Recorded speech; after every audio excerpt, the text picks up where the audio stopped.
Welcome to the Inbetween podcast. I'm your usual host, Joe Scott. I'm joined by Tony Tones RT. Are you, Tony? Hello, see Space Marine 2 on an OLED. And this week we have coming up 4K OLED gaming. That's what I'm most excited to talk about. How about you, Tony? Have you looked through the show notes at all? Well, we were talking about before. I'm excited about the new look for Nvidia's app. Oh yeah, the new Nvidia app. I shit you not. I have opinions. I have the Nvidia control panel put on my fucking taskbar because that's how much I use it. So that thing is It's so actually super deprecated and slow, and I would love to have a sleek app to replace it because it takes so long to change anything in Nvidia control panel, but it's so useful. The other day, I had to uninstall on my laptop GeForce Experience because it's hot trash. Well, the new I've installed the new app and it replaces it literally straight up deletes GeForce Experience from your computer. So because I don't know if you know, I think I don't know because you might just I forgot about this. But you needed like a login to use it, right? They've removed that. I never set it up. I never set it up on my laptop. I'm like, I don't need. This isn't a gaming laptop. This is for work. I don't need this. So I never signed up to manage my quote unquote games. Or I didn't like drivers. I can just install like through the install. I don't need. I just go to the website. I don't need this. But it keeps trying to update itself and install itself. I'm like, you know what? I've let you be for all these years. You're now being uninstalled. I don't need you. We were gonna talk about the Nvidia app later, but if you wanted to talk about it now, we can. No, I just want to talk about my GeForce experience, and it was terrible. I got a new toy this past week. I got a new monitor, an Alienware 32-inch 4K QD-OLED. It's got Dolby Vision, 1000 nit peak brightness HDR. And you got the slightly curved one, right?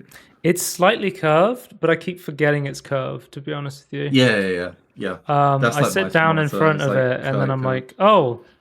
And then I stand up and I look at it from the side. I'm like, oh, yeah, this is curved. I keep forgetting. I was like, I'll give it a go, but honestly, it's just a 4K panel. I mean, it's pretty flat from here. Yeah.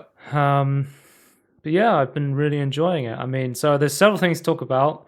I'll start with the obvious first.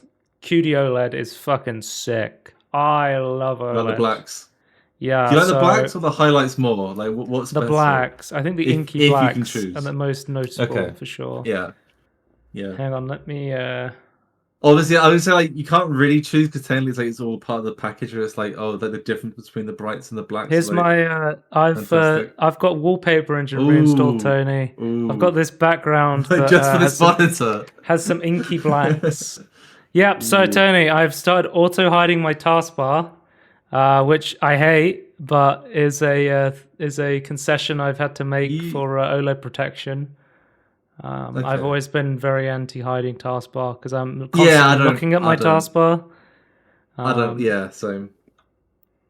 But yeah, I literally installed Wallpaper Engine and I just play with my desktop now. Because this looks so good on the QD-OLED because you can click it to make lights. Because it's good to have like oh my god. When it comes to a OLED background, something like Wallpaper Engine is really useful because you can get a wallpaper with a lot of black, but you can also get like a wallpaper with moving images on it to stop image retention burn-in. Yeah. And so one thing the screen actually does is after you've been using it for a long time, when you turn it off, it'll do a pixel refresh, which I found out when I tried to turn it back on after I went to bed. I was like, oh, it's doing a pixel refresh. So it does have some like OLED burn-in care, but I've been doing some preemptive things like Wallpaper Engine, sleeping it whenever I go away from the PC, auto hiding the taskbar, and then I don't have FPS counters on the screen for as long as possible. But when it comes to games with like lots of UI elements, I'm just like, that's par for the course. That's wear and tear. I mean, I'm not. In the one hand, I want to try and make the OLED last without burning for as long time as possible, but I'm still going to live my life and I'm going to use the monitor as a monitor. So my question was like the pixel refreshness. You turned it off. You came back the next day and it was like immediately.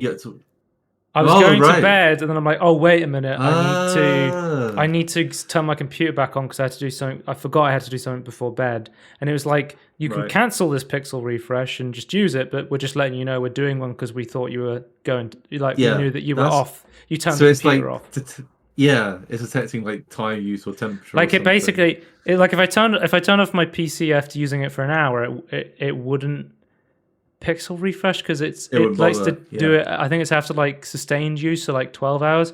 By the way, I will just sit here playing with this the entire podcast if I don't get off this wallpaper.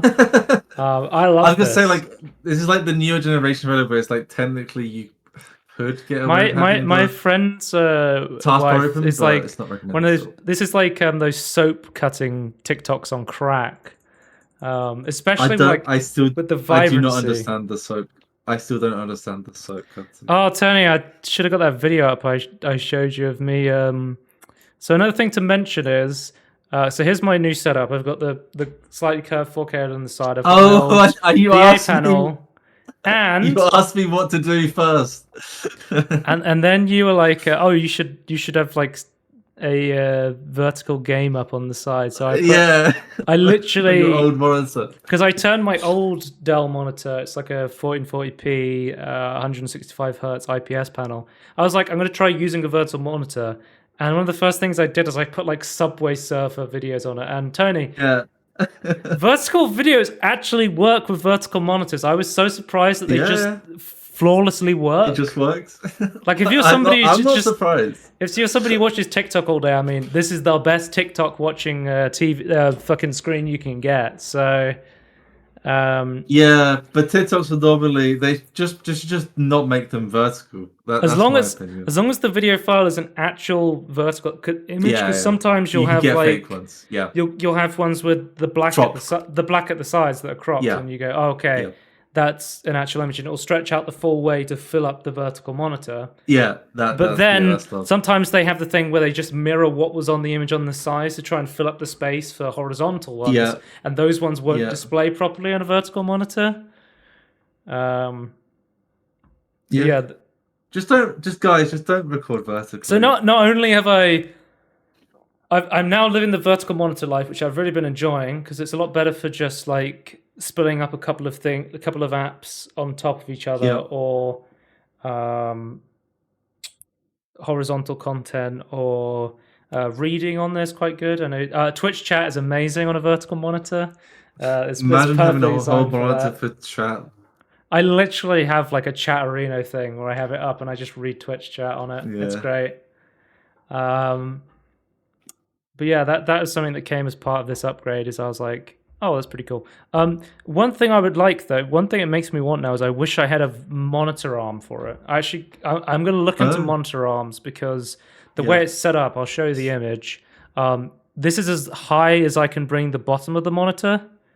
And usually what I would do is when I'm not using my microphone, I would take it and I put it to the side. As it is now, this monitor here blocks that. I can't push it off to the side. And if I have the monitor pushed off to the side, it actually blocks the bottom of the vertical monitor. So if I'm just using the default mount, which it doesn't turn all the way if you have it attached, but you can press a button and detach it and then reattach it onto the default mount to get it to go 180 vertical. I see. Okay. But that's the lowest. That's the highest tolerance it has. So if I could get like a monitor arm with a lot of reach, I could bring the bottom up to the level of the OLED, and then I could run the microphone underneath and push it away when I'm not using the microphone because I don't. It's not like it's below my eye level. Heavy? The monitor. The monitor. The vertical one. No, I don't think so. Yeah. No, okay. But it's just like I've just been trying to look into it, but I still have no idea anything about monitor arms. Like I'm so don't get out of my element.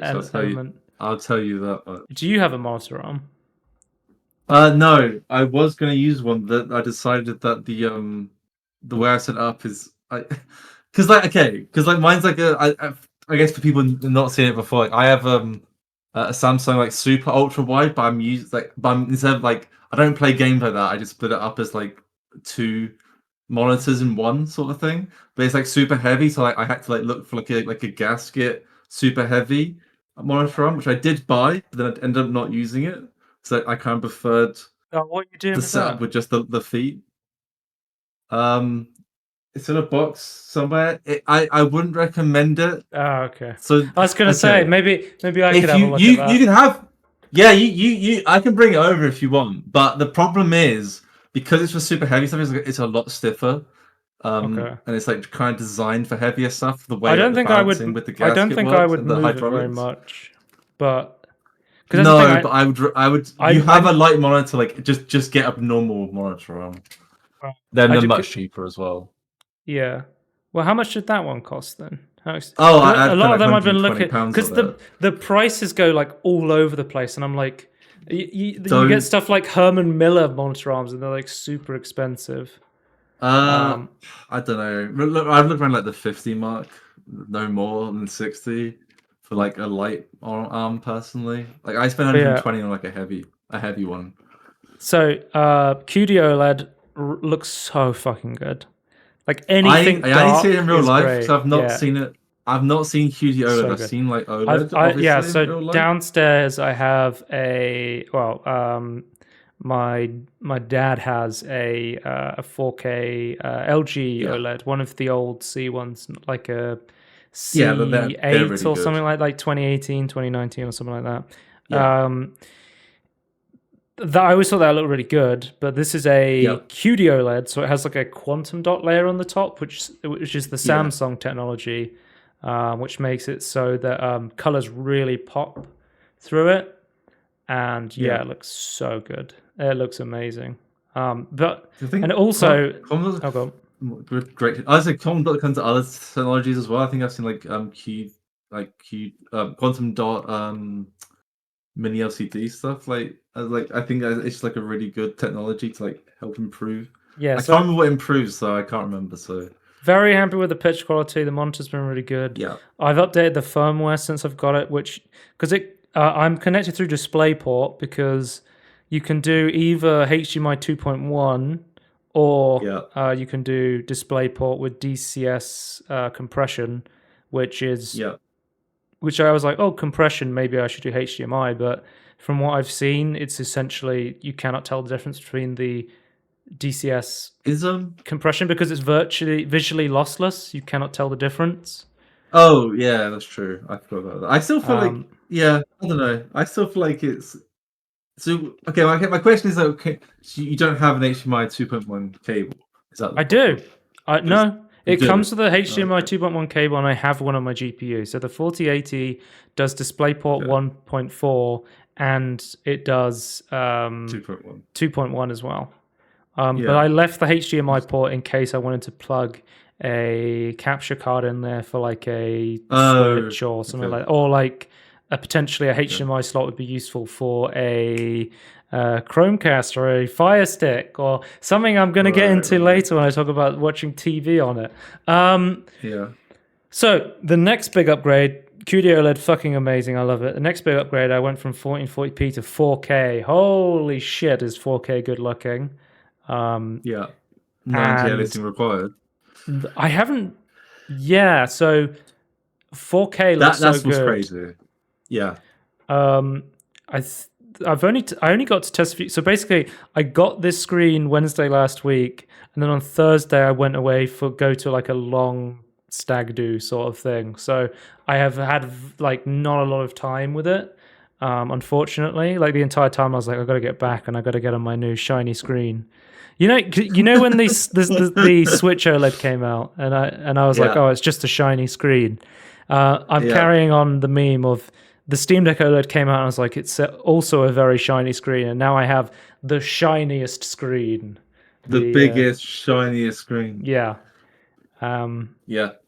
but yeah, I loaded up a couple of games that I thought could actually realistically do 4K 240 hertz.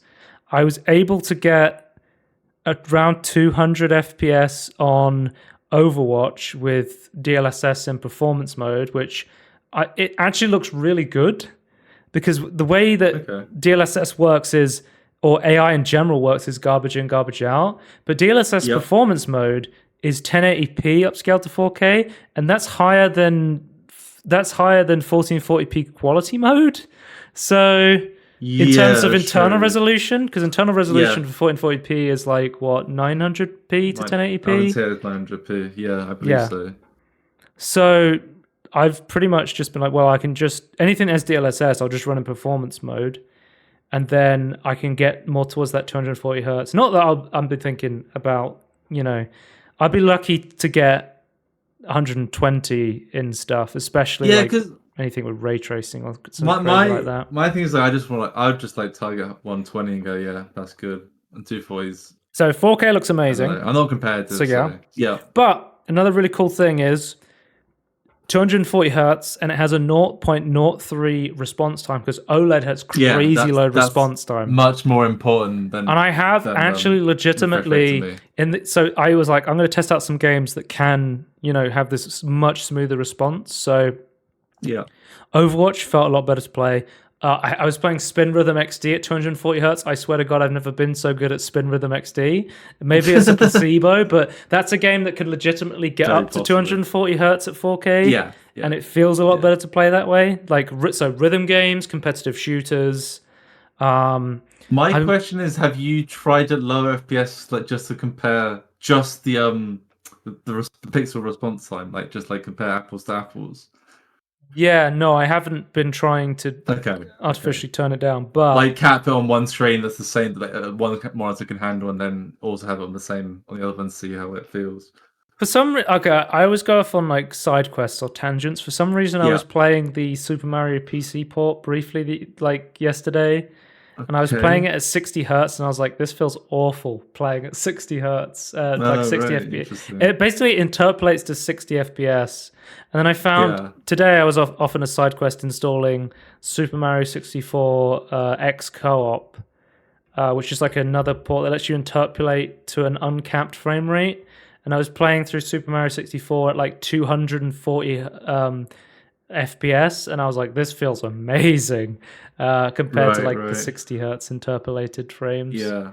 But yeah. Oh, so another thing. 120 versus 60. So the thing about not being able to reach 240 hertz at 4K in every game, it's a VRR display. So you can, it has G-Sync, so I can turn G-Sync on, and then when I dip, it'll just dynamically change the frame rate. And I have been using G-Sync in the past. I quite like G-Sync. Frame rate, and it feels a lot better that way through I think VRR. I didn't. I feel like I kind of I don't care about G-Sync or FreeSync or that sort of technology, but I understand how it works and kind of seen it. The thing is now, I'm like, oh, that makes sense. Every single monitor has VRR these days because Nvidia they stopped dragging their heels and were like, okay, we will support anything that has FreeSync in it as G-Sync compatible. So this has Nvidia. I have multiple monitors with Nvidia G-Sync stickers on them, but they're all Nvidia G-Sync compatible because they have FreeSync modules in them. Do you think the consoles kind of force them because they kind of they didn't do FreeSync, they did generic VRR that they actually in the end both. Well, I'm guessing they used FreeSync because they're both AMD chips, right? Yeah, I think that's one of the biggest. Well, I don't actually know the implementation, so I guess so. I think that's one of the biggest strengths of AMD in gaming. I think it would be a huge loss for AMD if they lost the rights to make chips for the consoles. Is so many games are built around AMD features because of the consoles. Where it would be a huge loss for them if they lost that to someone like Nvidia started making an Xbox or a PlayStation or something. Which I don't think is good. Nvidia's just an AI company at this point, which also AMD is super competitive with APU sort of stuff. They're just really good at having an all-round good GPU and then a little bit of compute. Where Intel's more compute. Not only have I gone from having a vertical monitor, then having a 4K screen that is a QD-OLED at 240 hertz, it's also a really good HDR monitor. It is Dolby. It's Dolby Vision certified, HDR 1000 nit peak brightness. Everything looks amazing on it. Yeah, and I have it turned off at the moment because Twitch is going to make it look really strange on most people monitors. Most people, I think, predominantly most people are on SDR displays still, which on PC especially, because HDR on PC isn't interesting. It's getting better right now, but it's still in a weird state. There's also a platform issue of like metadata not being correct on some platforms. Like YouTube's like one of the best, but there's still metadata mismatches. So if you have an HDR monitor, like you can watch an HDR content and it look terrible. The best video content in the internet for people on PC with a 4K HDR monitor is YouTube. Like YouTube does it the best. Like every video can be 4K, 1440p. There's you can turn HDR on and off. Isn't Linus's videos HDR now, right? Like you can watch those in. I don't know. I know that I watched the recent Digital Foundry video in HDR because if you have a HDR turned on, it'll come up as 4K HDR when you on. I think it just hides the HDRness of it unless you have HDR turned on. Yeah, I believe so. YouTube is definitely one of the best ones, but I think there's still like some weird edge cases. Yeah, so I don't have to rewatch that, but people are complaining about it still, like actual content creators. So yeah, so one thing I've been using a lot recently is the new Nvidia. We talked about it previously, and I said I might try it out. The Nvidia RTX HDR AI upscaling sort of thing. I've just had that on constantly. Yeah, like the HDR mapping, right? I was like trying to toggle it on and off, and it adds so much to highlights when you have HDR on for SDR content that I just have it permanently turned on. I've been really impressed with RTX HDR. Yeah, I just assume it's like intelligently, obviously, because like AI is helping with this, but it's like mapping SDR content to like take advantage of your full spectrum of dim and bright colors. Yeah, it's been that's good. That's good that works. It's been very good. One thing. So RTX HDR, I've been using that. I haven't tried it out for games yet because I've just got the new Nvidia app which supports it, but currently the Nvidia app with RTX HDR only supports it for single monitors. So if you have multiple monitors plugged in, you have to unplug them, otherwise you won't be able to use it. And I have 3 monitors, and I'm not going to do that to play a game with HDR. But no, wait. Multiple monitors. Okay. Nvidia's put out in their FAQ now saying they're going to update it to support multiple monitors. So they are actually going to change, like, because people made the RTX HDR mod for games before it officially came out when it was in like a leaked driver or like accidentally put into the driver early, and it works for multiple monitors already. So they kind of just in the mod. I'm still going to complain though. My monitors are so ubiquitous at this point, and I don't know why I keep seeing releases like, the first or 0.9. Well, you technically always have multi-monitor support. You technically always have 2 monitors because it's like your ultra wide is 2 monitors stacked on top of each other, connected, right? This is I rarely I don't. You remember like years ago, like you found someone talking about all games should be full screen by default. Like I'm just like, no, fuck off.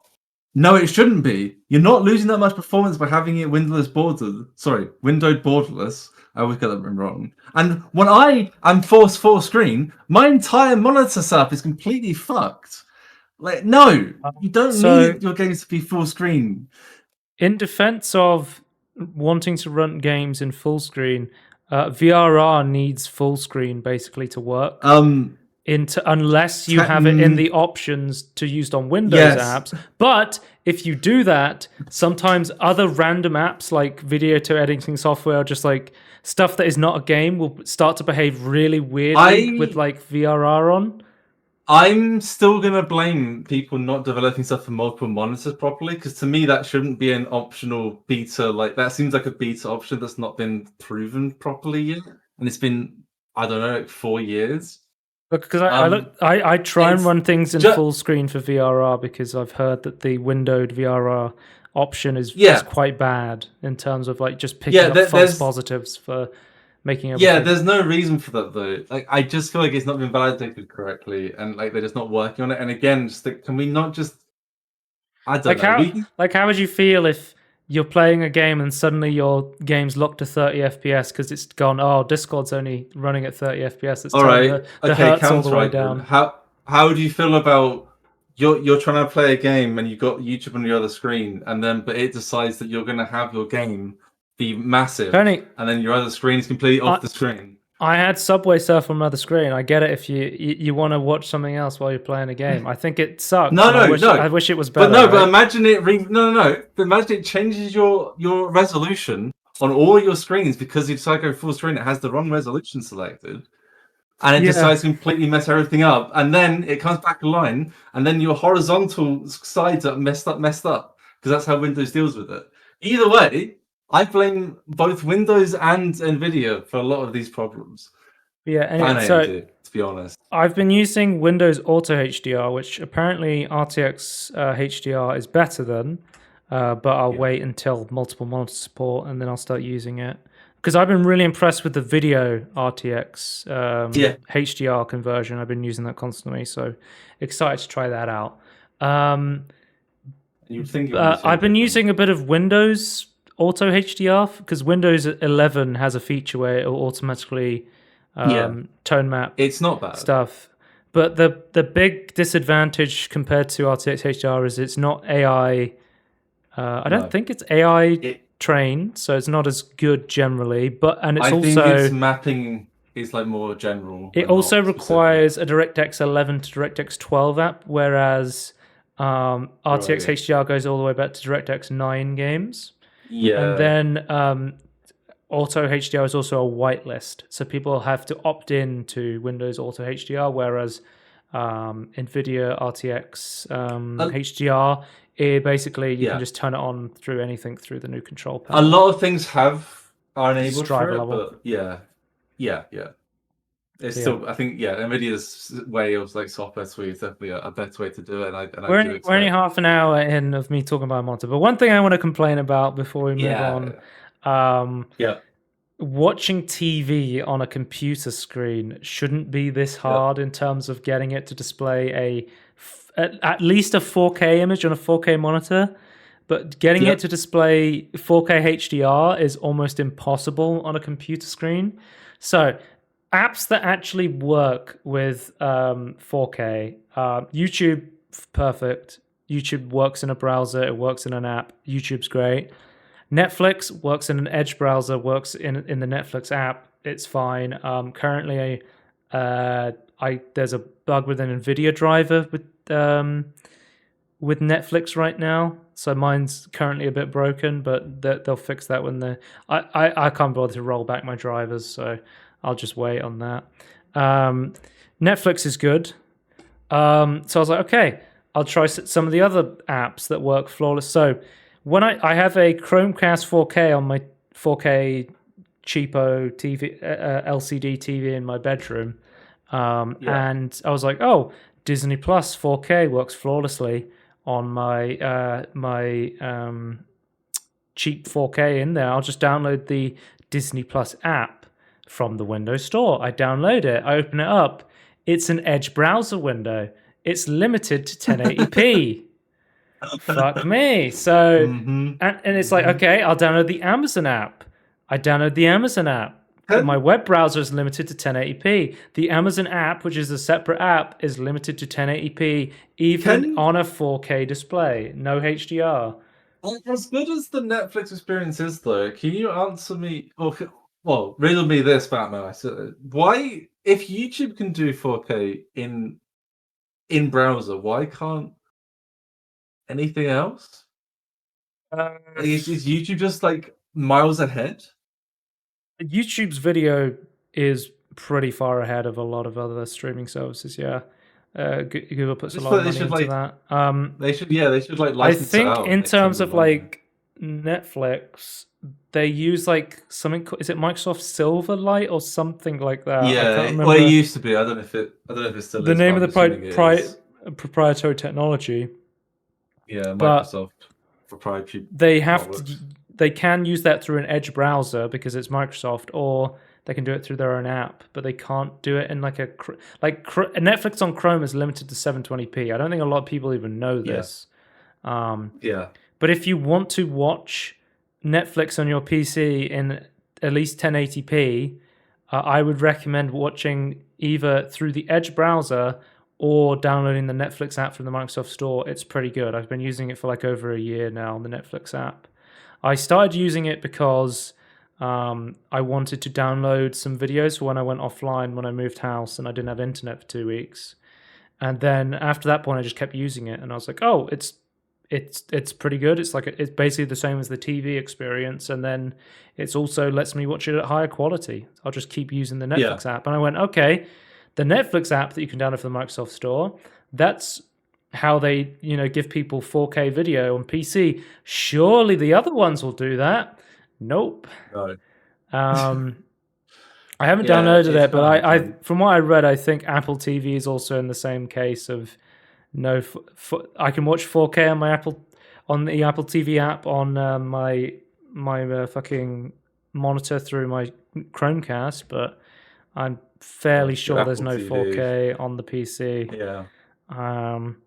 Which sucks. Like, I would legitimately get a better experience by taking a Fire Stick, a Chromecast, and a Video Shield, putting it into the HDMI slot of my monitor, and then just switching the AV input to the streaming stick, and then using the streaming stick apps, which should just be the exact same thing they put on the App Store, the Microsoft App Store, the Microsoft Store. I should have the same experience because it's the exact same monitor, but I don't because it's a PC. No. It's like, well, fuck you.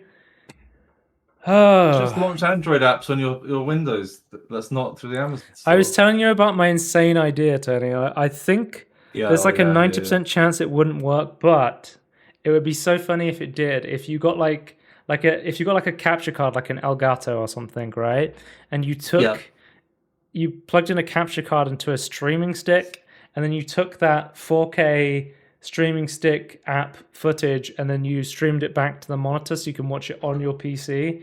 I feel like there would be some bottleneck there, which means it wouldn't work. But if it did, it would be so funny because that would be such a convoluted way to do the thing that I've been wanting to do this entire time. I feel like there's going to be some sort of like non-lossless compression thing to actually make it so it can record correctly, like how it's optimized. Oh, Tony, but I think it would work. Don't worry about watching 4K on Now TV. You can't. Well, Now TV is a joke.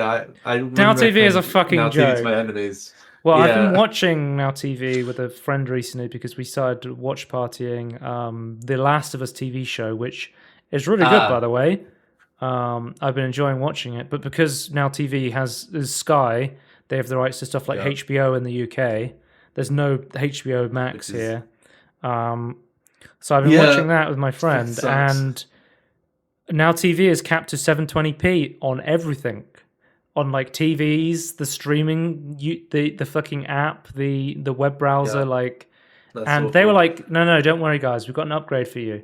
If you pay a bit of extra money, you can watch your TV shows in 1080p, and it's just like, fuck you guys. It's like while we're complaining about streaming apps, we are so pissed off with the Amazon changes recently because they want you to pay extra not to get ads, and also they've removed the watch party feature unless everybody in the watch party pays for no ads, right?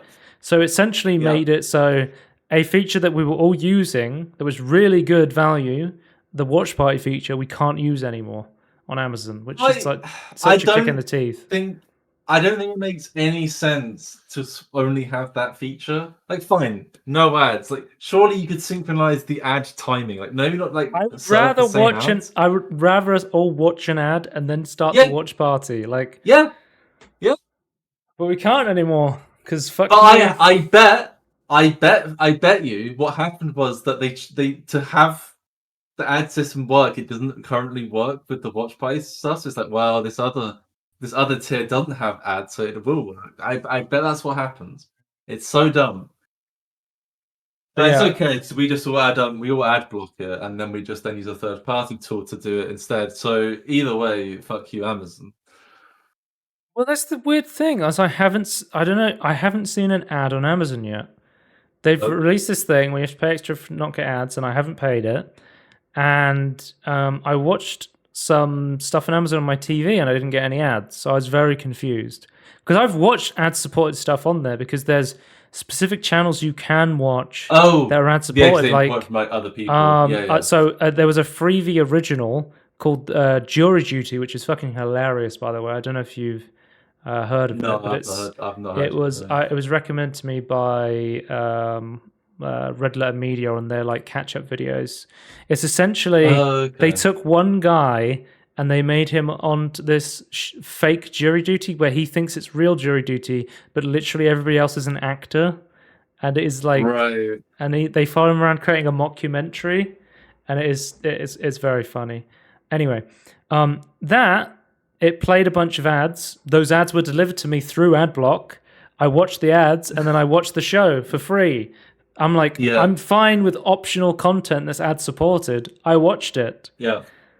Then you coming to me and going, give us more money because we're going to start shoving ads into there and we're going to remove the watch party feature from fucking Amazon.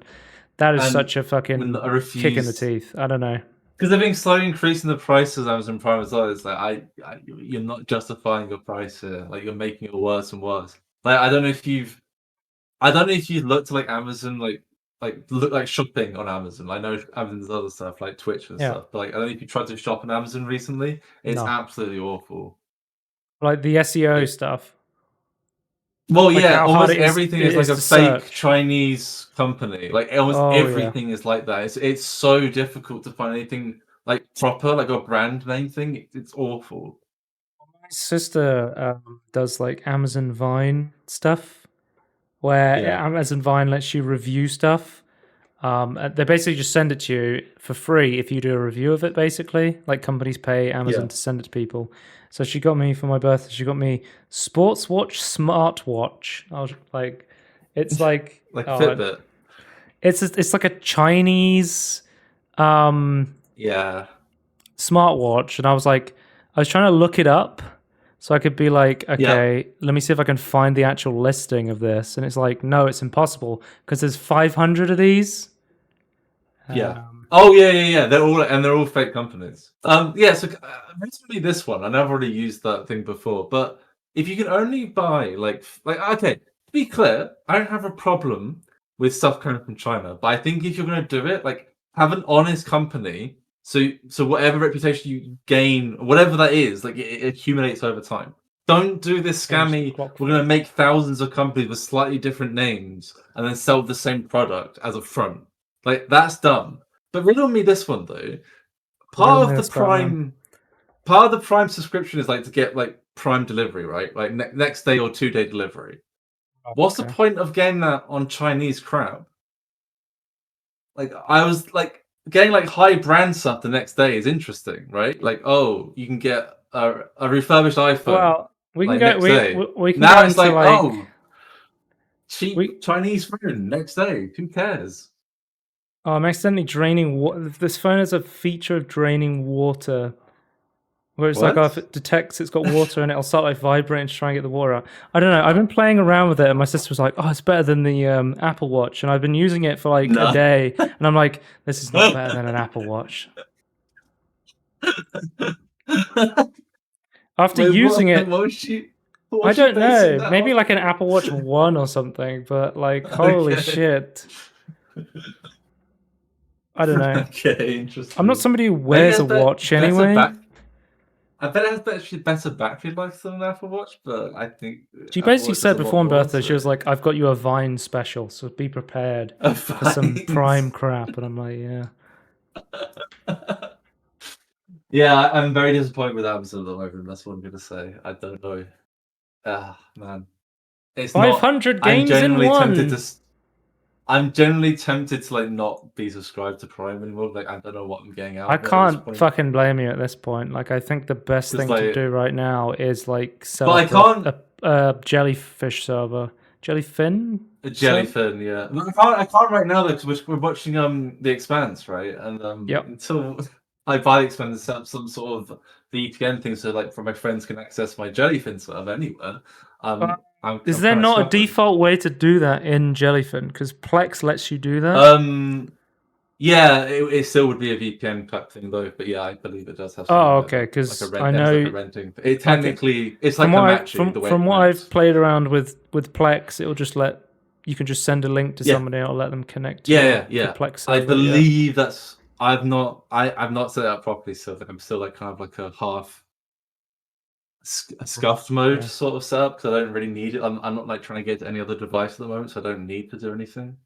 Oh, But it's speaking not of, like even set up oh, I also wanted to to point do out it's really names. funny that this monitor came out it came out like a month A few ago. months ago? Yeah. Well, it came out a few months ago in the US. It only became available to Oh right. purchase like a month ago in the UK. I But I didn't realize like that. that Okay. they've been advertising Warhammer Space Marine Others. 2 the entire time. And I'm like, Yeah. do we have any idea when this game's coming out at this point? Like, End of the year. they keep saying, yeah, you'll be able to play Space Marine 2 on this monitor. I'm like, at this point, who's going to be able to play Space Marine 2? Like, they're advertising a Yeah. game that's not out for the monitor. I want to say that it's not confirmed for end of the year. But currently, I'm very happy with the monitor. Yeah. I'm Well very worth the price. impressed. Yeah, and it's like cheaper than like some of the ultra wides we were getting for like the price You do get of like you do get more OLEDs. screen with the ultra wide though. Yeah, but the price of these things are going down. Like they're actually Yeah, yeah, being yep, purchasable by yeah. people. Like they're I not think they're thousands so plus. good. They're like a Halo products, but they're so good that so many people are buying it that they can actually like justify making more to bring the price down. Yeah, and what you're getting Because for the people are money is so impressed insane with as it. well. Yeah. Because like I think my next monitor, like I plan to be like a QD-OLED sort of thing, maybe other technology, but Well, by yeah, the time at the moment a maybe it'll QD-OLED. be a mini LED, which I think Yeah, mini it LED was is a probably really cool technology because it. It'll um probably still have QD anyway as well because like you can put it on a lot of yeah, stuff and have yeah. it work. Because mini LED is really interesting because you're essentially every LED is a pixel. So you would I have the am insane dark blacks and yeah bright highlights of like an OLED where you could turn off the individual pixels, but you would also be able to go way brighter with the mini LED, yeah. and you There wouldn't should have be less, but image yeah, retention as well. burning. Yeah. But I was gonna say I watched the mini. Veritasium video, and Oh right. turns out that the guy who invented the blue LED for mass sale like is working on that problem. So Oh cool. But I wish him the best. yeah, mini LED is still super early on. I think we're getting to a point Yeah, where OLED is like mature enough now that it's a good time to get into OLED. But I yeah, I wouldn't be surprised if like soon we get like oh just like oh we solved the burn-in problem. Like I feel that's the only thing left at this point. yeah. I can't maybe other than price I suppose, but man, yeah. Oh. So we're almost 45 minutes in of me talking about Yeah. monitors. But it is an interesting upgrade because it's Yeah. different hertz, different It resolution, as HDR. Jay says, it's like the window into like your gaming PC. Like it's like half Yeah. of the gaming experience. Well, it's like I saw my dad who's like I was telling him about it. I was like, it's sort of like leapfrogging because I got like a Yeah. 1440p 144 hertz monitor. I was like, oh shit, now I need to upgrade my PC. I upgraded my PC. I was like, Yeah. oh, this looks great. I can run everything on it. I'm like, but I could have an even better looking screen. So then I Yep. get a new looking screen. And I'm like, oh shit, now I need a 5090 to come out so I can run, 4K, Wait, 240 hertz. hang on. I need to get my tinfoil hat. You're saying planned obsolescence?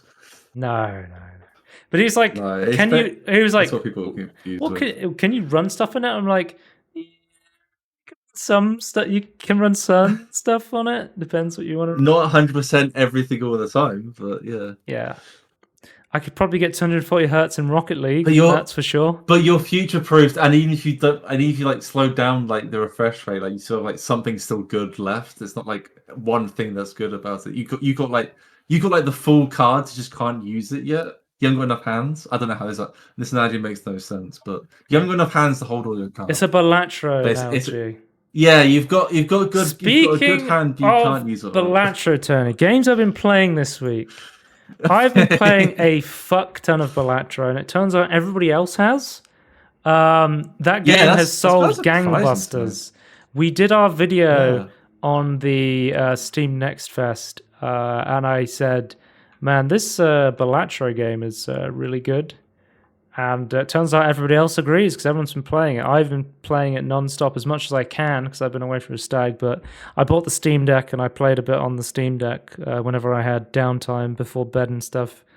But also, when I went away for the stag do, Tony, I also did the Far Cry VR game. I don't know if you remember, but a couple of years ago, Ubisoft made a VR game through zero latency that you could only play in like a big warehouse where you would physically walk around. So I've actually played the Far Cry VR game.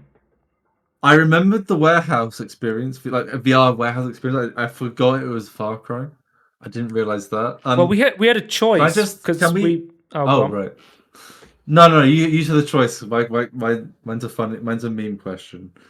But I was going to say I've also been playing Persona 3 Reload on Games Pass. Still, I haven't finished. I haven't had time to. I'm only like 25 hours in. Yeah. It could have not been Far Cry. Would have been like Walking Dead or something. So there wasn't that many. I think Far Cry was the only sort of like branded one they had. So it's like it was a place in it was a place in Bristol. I think they have them all over the UK. So there's different places you can go to. A lot of cities have them. Yeah. But it was essentially just like I was like, how the hell would you know this exists? Because we got there out of an Uber, and it's like there's just a bunch of warehouses in the middle of nowhere, and then you go inside, and there's just people playing VR, and I'm just like, okay, interesting. I don't know how. Honestly, I don't know how long a business that does just VR is going to last, but we'll see. They've been going for a couple of years, I thought, though. Like these places, cities. Like I don't know if they're still profitable. They're doing well. Yeah. Okay, my main question is though, did they just take the original Far Cry 3 poster and just plop some heads in it? I don't know. Is this the original Far Cry 3 poster? It's pretty close. They've added some triangles to it and and Photoshop some heads onto it. So but yeah. So I'll talk about the actual. So there was about 5 of us. We all knew each other beforehand because there was a lot of people I didn't know. But we were like a group of 20. Then we got split up into like groups of 5, and then they would go, "Hey, which do you want to play?" And then there would be a bunch of games. So we had like a 30-minute slot, so we could play Far Cry VR and another game that was 30 minutes long. Or there was a couple that were like, "Here's some 15 minutes ones, and then you can play 15 minutes, and then you can play a different 15-minute one, right?" So there was. It was mostly like, this one's co-op. There was one that was like PvP, so you were shooting each other.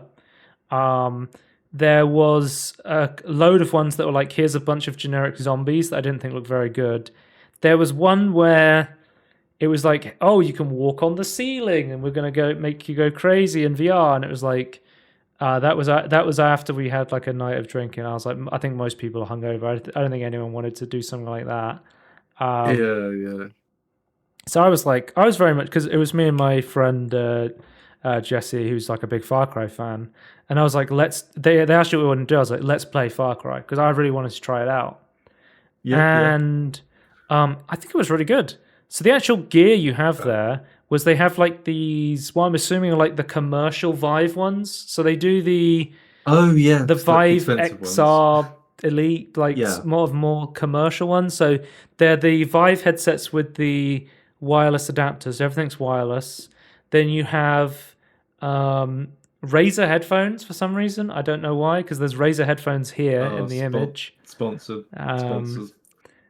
And then they had like a microphone on them, so we could all, because it was really, when you had the headset on, you couldn't hear anything, but you could talk to each other through microphones.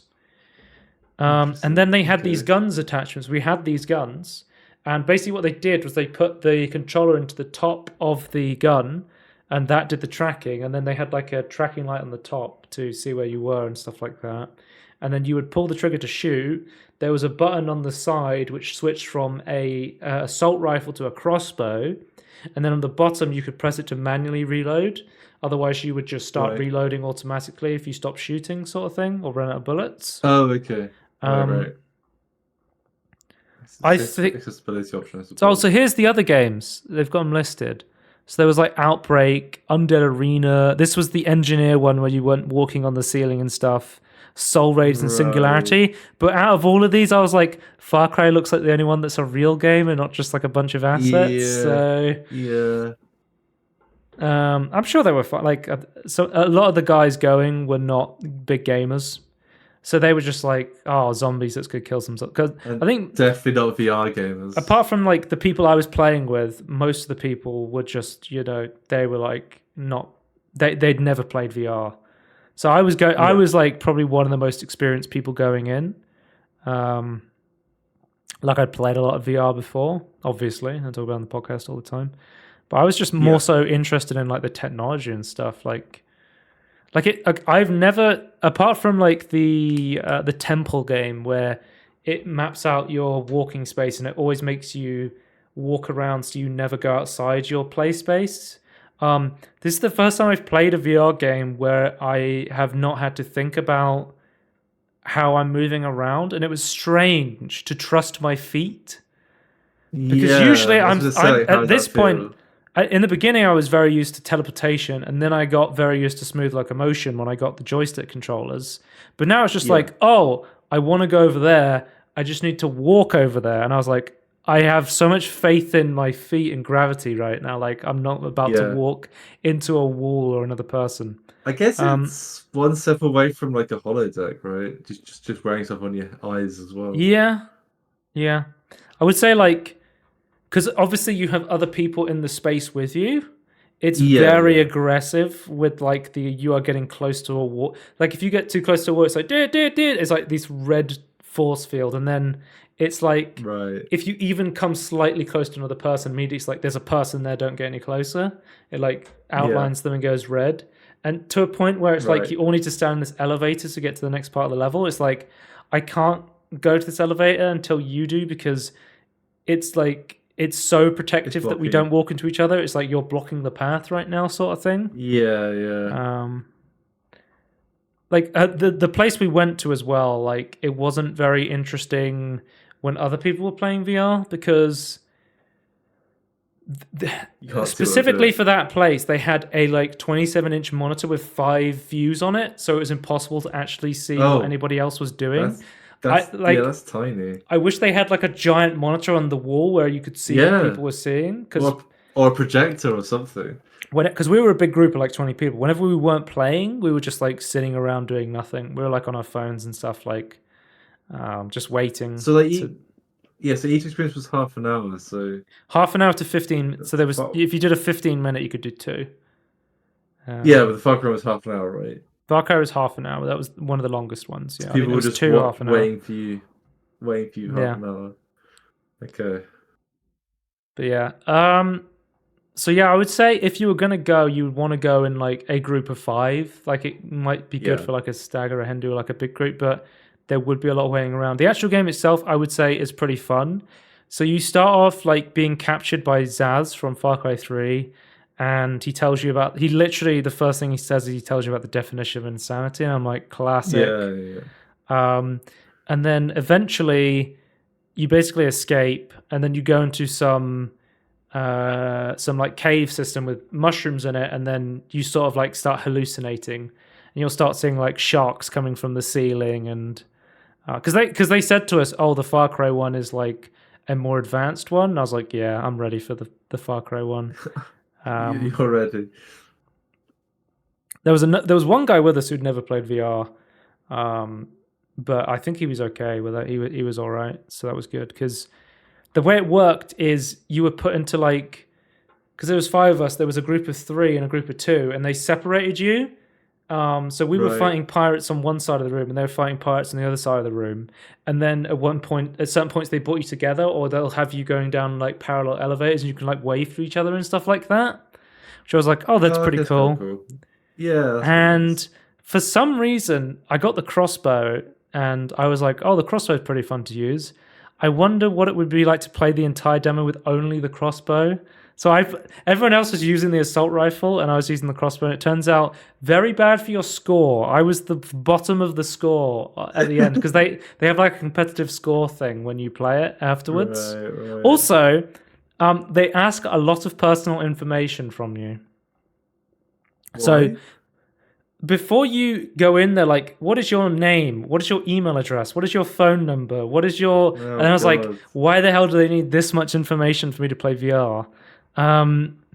But they did email you afterwards to say, here's your score if you wanted that. But for me, Yeah, sure. when I signed in to make an account, I was Joe Mama was my username. For the phone number, it wouldn't let me write anything, so I just typed a bunch of numbers. When it said postcode, I just typed no, and it accepted that. I was like, why the fuck do you... I'm coming in to play a VR game. I don't want to give you my address and my phone number and all my personal information. Just let me play the game. Like, this is for you and, like, marketing and stuff. I don't want that. Yeah. Please don't send me emails and phone me about VR stuff. Surely the cost of entry should be enough. Yeah. Okay. But no, it was really fun. I would recommend it. I have no idea how much it cost because the the best man organized everything, and then he basically got us to send him some money for like the hotel and the VR, and we played foot golf as well, which was pretty fun. I'd never played foot golf, so but yeah, it was good. I just don't know if I would go out of my way to do it, considering I have a MetaQuest 3 in my room. The entire time I was like, that's pretty fun. I've got a VR headset at home that's wireless and is actually a really good headset. And it's probably maybe even better than some of these Vive headsets right now. I guess a couple of years ago it would have been better, but I guess now like technology's caught up. Like going to a warehouse and being able to walk around is cool. Yeah. But I don't know if it's that much better than just using smooth locomotion inside my room with the MetaQuest 3. I don't think it is, to be honest with you. I think convenience wins for sure. It's cool. I got to play a Far Cry game that you can only play here for some reason. They should bring it to the PC VR and the Quest and PSVR and stuff. I know that the Assassin's Creed VR game that came out exclusive to the MetaQuest apparently didn't sell that well, and Ubisoft has been like, we are backing out of the VR business. We don't want to do any more VR stuff, so I doubt we'll be getting anything like this or Assassin's Creed VR again.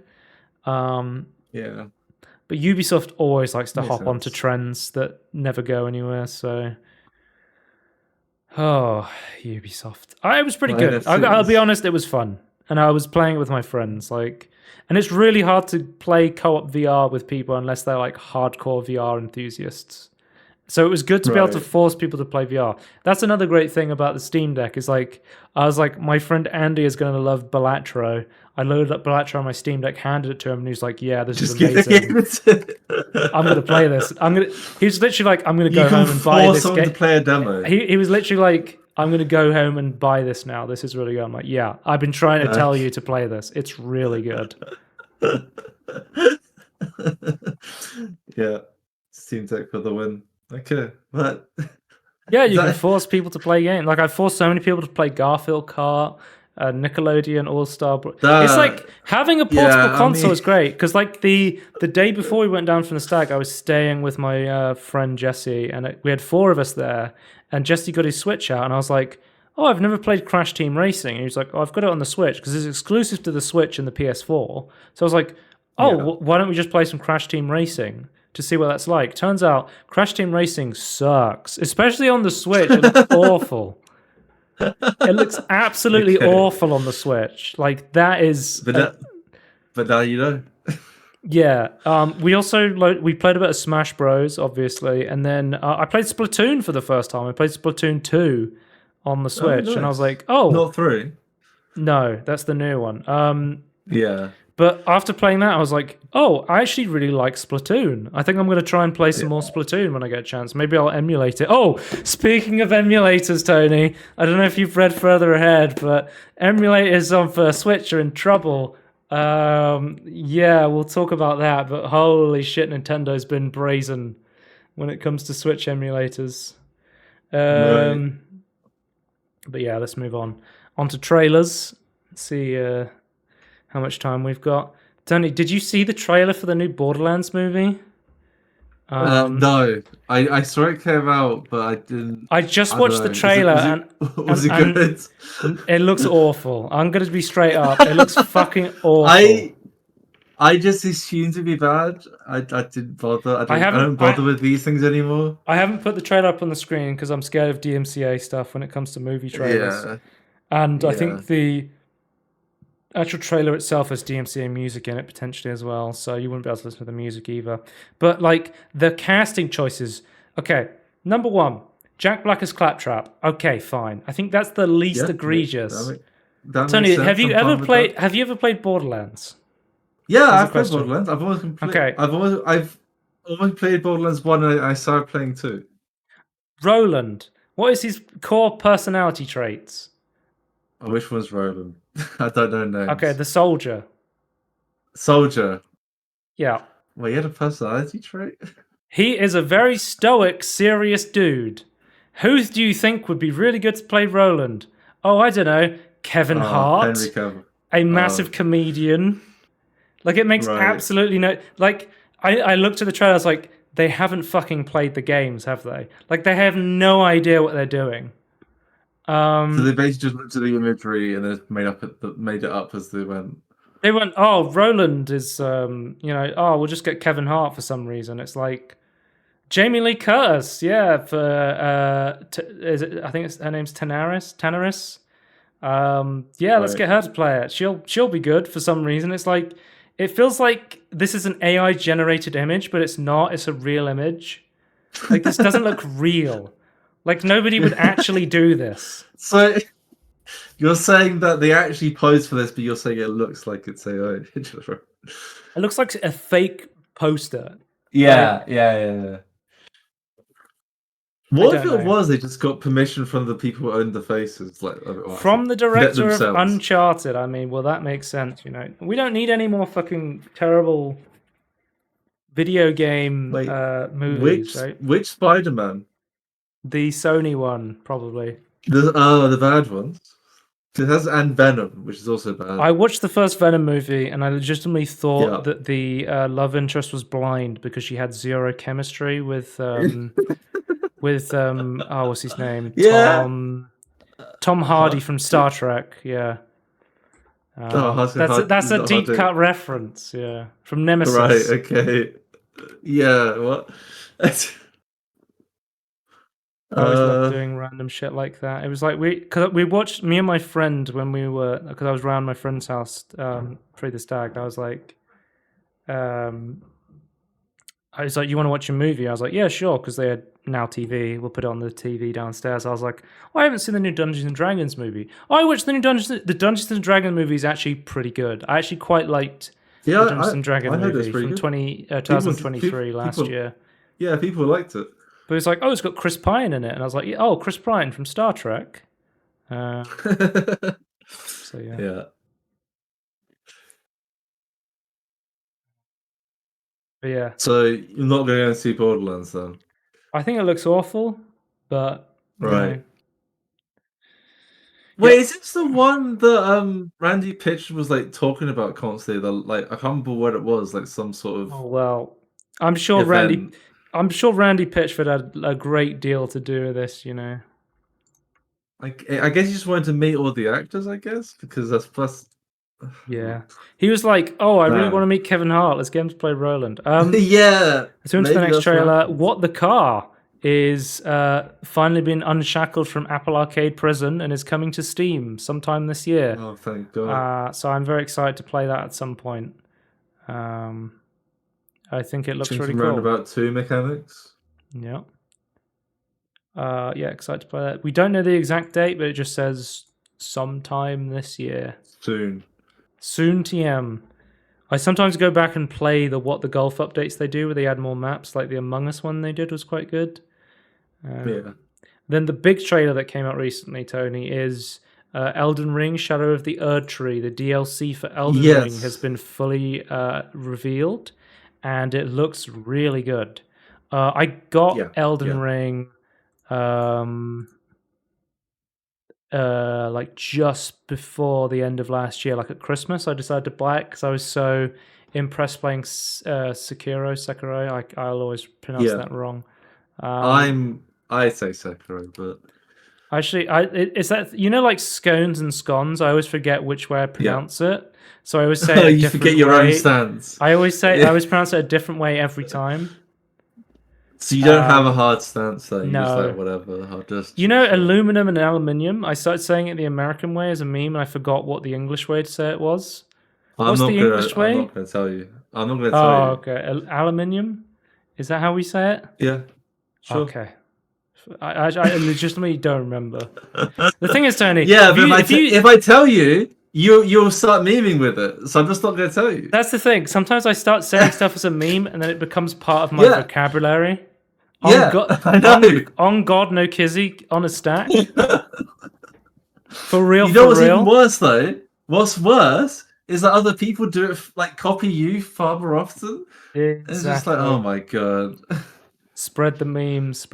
People, like, I deliberately, like, try and, like, keep, like don't get me wrong, I'm definitely the extreme here. Like, I try and keep, like, I want to say this over and again. Or like kind of just say the way I always say it. Whereas like other people like, oh, I moved to this other country, then immediately I'm starting to say the words from the other country. Okay, sure. I wouldn't do that. I would try and stick with my original. So as someone who's never played base Elden Ring but has the game, is interested in it. What we're getting with this, apparently it's about the size of Limgrave, which is one of the biggest start areas. But apparently it's much more dense. So it's like there's, instead of being like more spread out, there's a lot more like stuff packed into the DLC area. There's going to be like, I think it was 8 new weapons, over 10 new bosses to fight. I guess it's because of DLC you can get away with having like more, because if you have it more compact, I suppose, that it'd be more difficult. Question mark.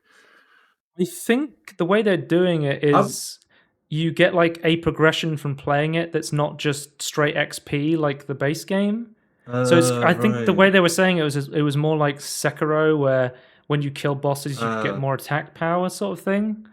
That would allow people to go into the DLC like halfway through the game potentially, or something like that. I don't exactly know how it's going to work, but I think it's going to be interesting because like Sekiro never got DLC, so I've never experienced a From Software DLC. Like I know famously most of the Dark Souls games have DLC.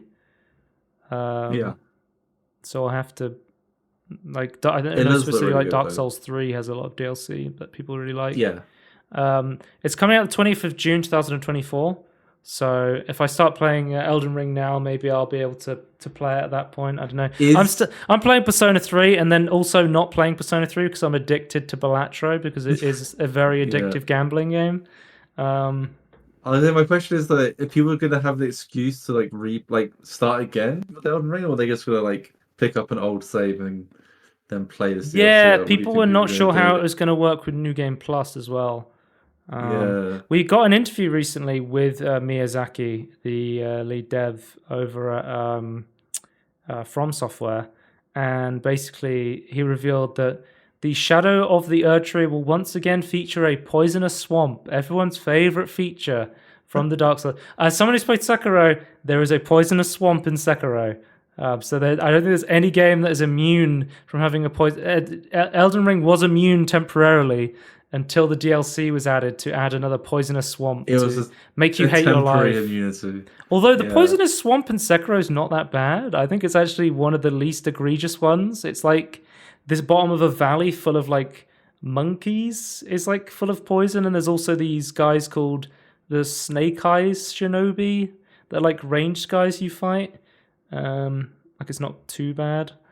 And I believe because he also said in this Eurogame interview, he got asked about Bloodborne, and he basically said he thinks it's too early to make like a PS5 remaster for Bloodborne, because when they did, I think it was Demon Souls. It went from like Demon Souls was on the PlayStation 3 to the PS5. Yeah.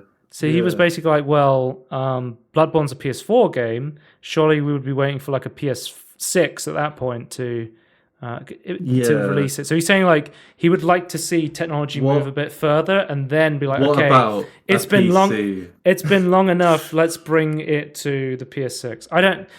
At this, it's such a meme at this point that people want Bloodborne on. Not just a Bloodborne remaster, but Bloodborne on PC. I don't know if it'll ever happen. Like, it's been so long now. I don't know. Because my understanding is that Sony has a lot of power behind. I was watching a video. I was watching a video on PS4 emulation, and it's nowhere near like emulating a full game in terms of nothing that's more than like a 2D thing. But people are joking like, "Oh, we'll be emulating Bloodborne from the PS4 before we get the PC release." You know? Yeah. So, it's in like 10 years' time. Yeah, we'll see. I think it's also got a lot to do with Miquella, it seems like. The Scarlet Rot woman that everybody hates because she's the hardest optional boss in the game. And potentially any From Software game. But yeah, looks really good. Excited to try it. At some point. I'm probably not going to play it on release because I haven't even started playing Elden Ring. So, yeah. Okay, let's talk about announcements. I need to speed up because we're running out of time. Blackwake is free to keep. I don't know if you remember Blackwake, but it's one of our best performing videos ever when we randomly made a spotlight on it back in the day. Yeah. It was like a pirate PvP game that I got with some friends, and it was all right. And then I think the player base just stopped existing. So I guess they're like, okay, let's make it a permanently free-to-play game and see if people want to keep playing it, sort of thing. I guess they've got some sort of microtransaction store now to support it, maybe? I remember... So I have it as well. Like, I vaguely remember playing a little bit, and I don't really... Like, I want to be a pirate, right? Yeah. But I didn't really get the review recently is nice pirate game, better than Skull and Bones. 1, it's free. 2, there's no Ubisoft. Tony, that's not difficult. I was putting together the list of game releases that came out in the past couple of weeks, and I wrote this down because I legitimately forgot that Skull and Bones released on the 13th of February. Like, at the last second, I was like, oh, didn't Skull and Bones come out? And I was like, oh, yeah, it did on the Uplay and the Epic Games Store. And I was like, I already forgot it existed because I didn't play that shit, and it's not on any, like, real storefront, so... Do you enjoy cutting down trees from your ship? Not really. Oh. I hated Assassin's Creed 4, Black Flag, so I think I probably hate the Skull and Bones. I like the idea of, like, because, like, okay, mechanically, Black Flag, Assassin's Creed Black Flag, Assassin's Creed 4, like, has good mechanics, but the missions and the way you actually have to engage with the ship stuff is god awful. I don't know why people think it's the best Assassin's Creed game. I completely disagree. That's Assassin's Creed Brotherhood. Okay, so are you still going? No, so but there's one good thing I think the Skull and Bones. I quite like the look of the sea and like the waves and the wakes, as long as you don't look too close. But I think it does look impressive. That's the only best looking water in gaming. Yes, genuinely. No. Sea of Thieves. Best looking water in all gaming. In my opinion. I'm saying they're equal. I'm saying they're equal, but different aesthetics. No. Sea of Thieves is so good. Sea of Thieves is insane. Yeah, I think Skull and Bones is so good. Okay. As long as you don't look too close. Moving on. Riot Games says their fighting game Project L has been renamed to 2XKO, to which I would say they've somehow found a worse name than Project L. Why is it called any of these? I don't know. Project L was already like not a great name because you don't want a fighting game that's has an L in it. I don't think you want any game that's L, just like Lost. Well, unless it's a meme. It has. I don't know. Why is it? What was L? Is it like the start of like a place or a... No, I think like they had a bunch of projects. Like one was called Project L. The MMO was called Project H, or it was a different letter. I don't remember what the letter is, but I think the game looks really good though. Like I love the art style. Yes. I think I'm going to try this out. I guess the idea is because it has the tag system where you can bring another fighter in. That's the 2x part, and then the KO is the fighting, right? It's a 2v2 tag-based fighting game. But could you not call it something like Tag KO or something? Like, wouldn't that be? That would be a better name, yeah. It just sounds like 4 letters. I don't. I played the platform fighter 2v2 multiverses, and I really enjoyed that. So if I can get another friend to try this with me, I think I'll probably give this a go. It looks quite fun. Let's go on to releases. League Tag KO. Releases, Sony. Banisher's Ghost of Eden came out on the 12th of February 2024.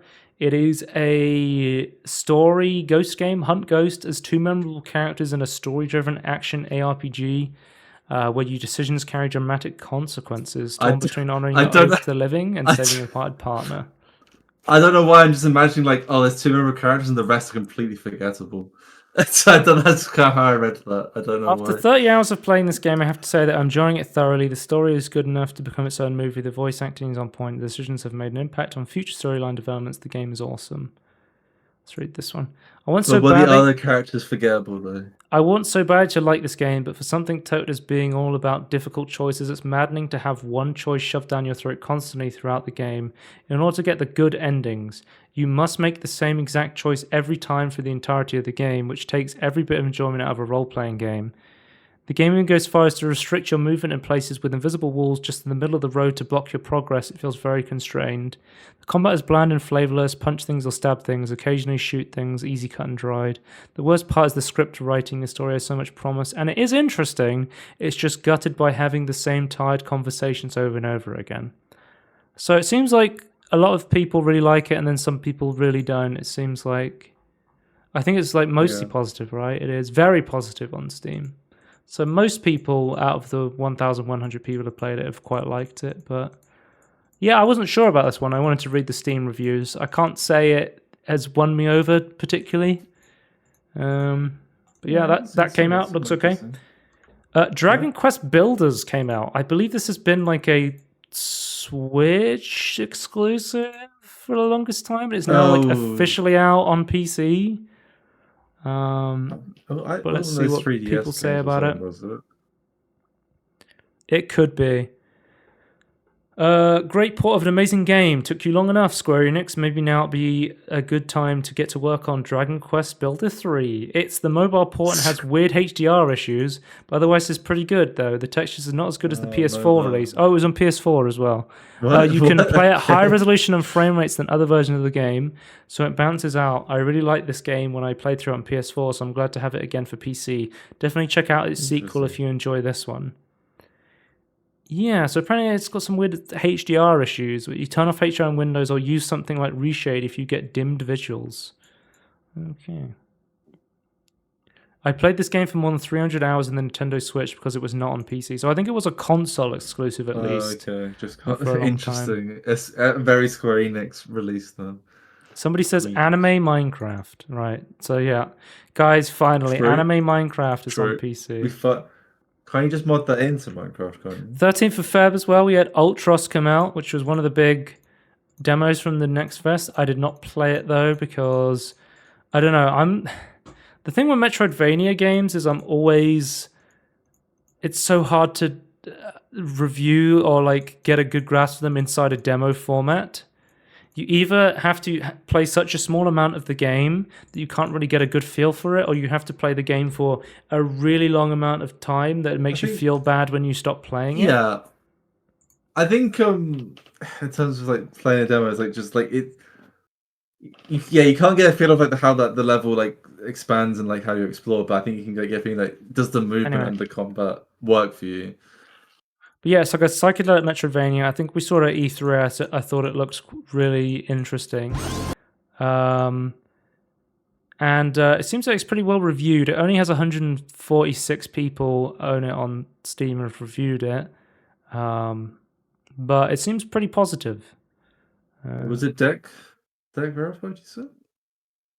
Yeah, Steam Deck verified. I think they were talking about the No Clip podcast, and they said it was quite good on the Steam Deck and quite a good game. Okay. So I'm interested to try this at some point. I'll add it to my list of Metroidvania games to try out at some point because Yeah. God knows I have a lot of Metroidvania games I want to try.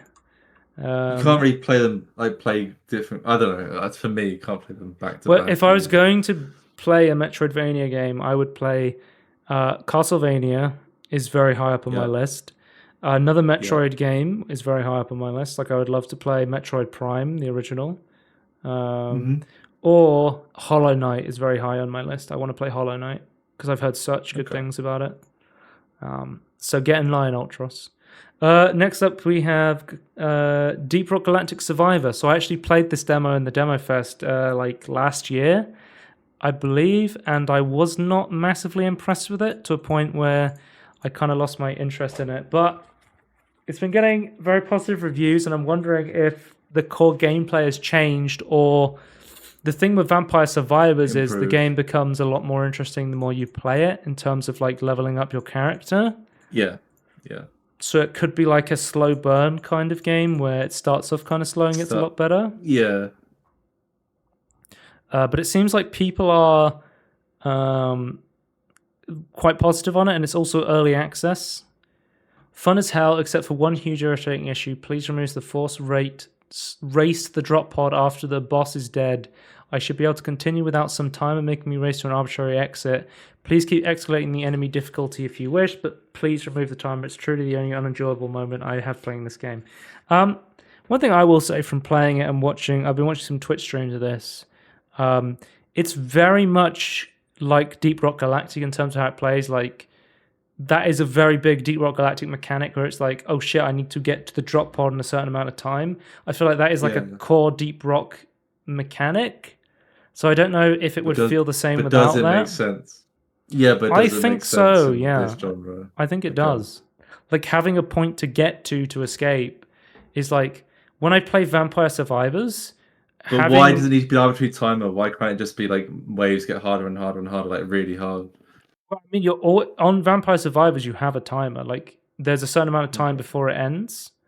But on like Vampire Survivors, I always found it way more interesting when it was like, oh, if you go over here on the map, there's a mystery item that you can go unlock, and I had a reason to traverse across the map rather than standing still just trying to farm enemies in one area.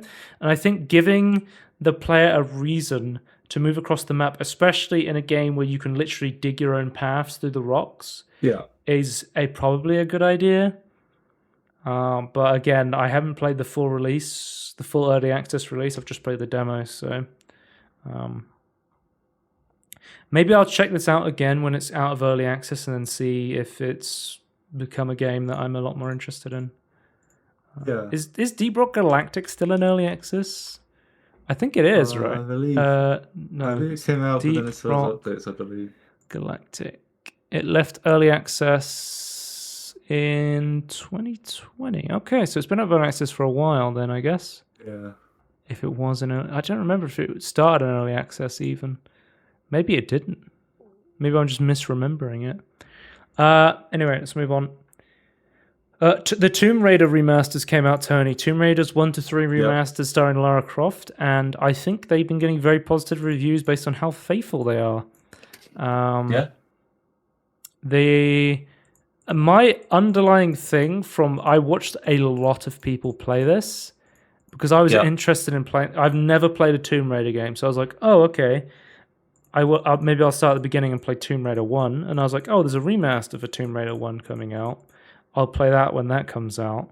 My number one thing from watching other people play this from the remastered version is I feel like I don't like how the game looks based on watching other people play how it is. It looks very...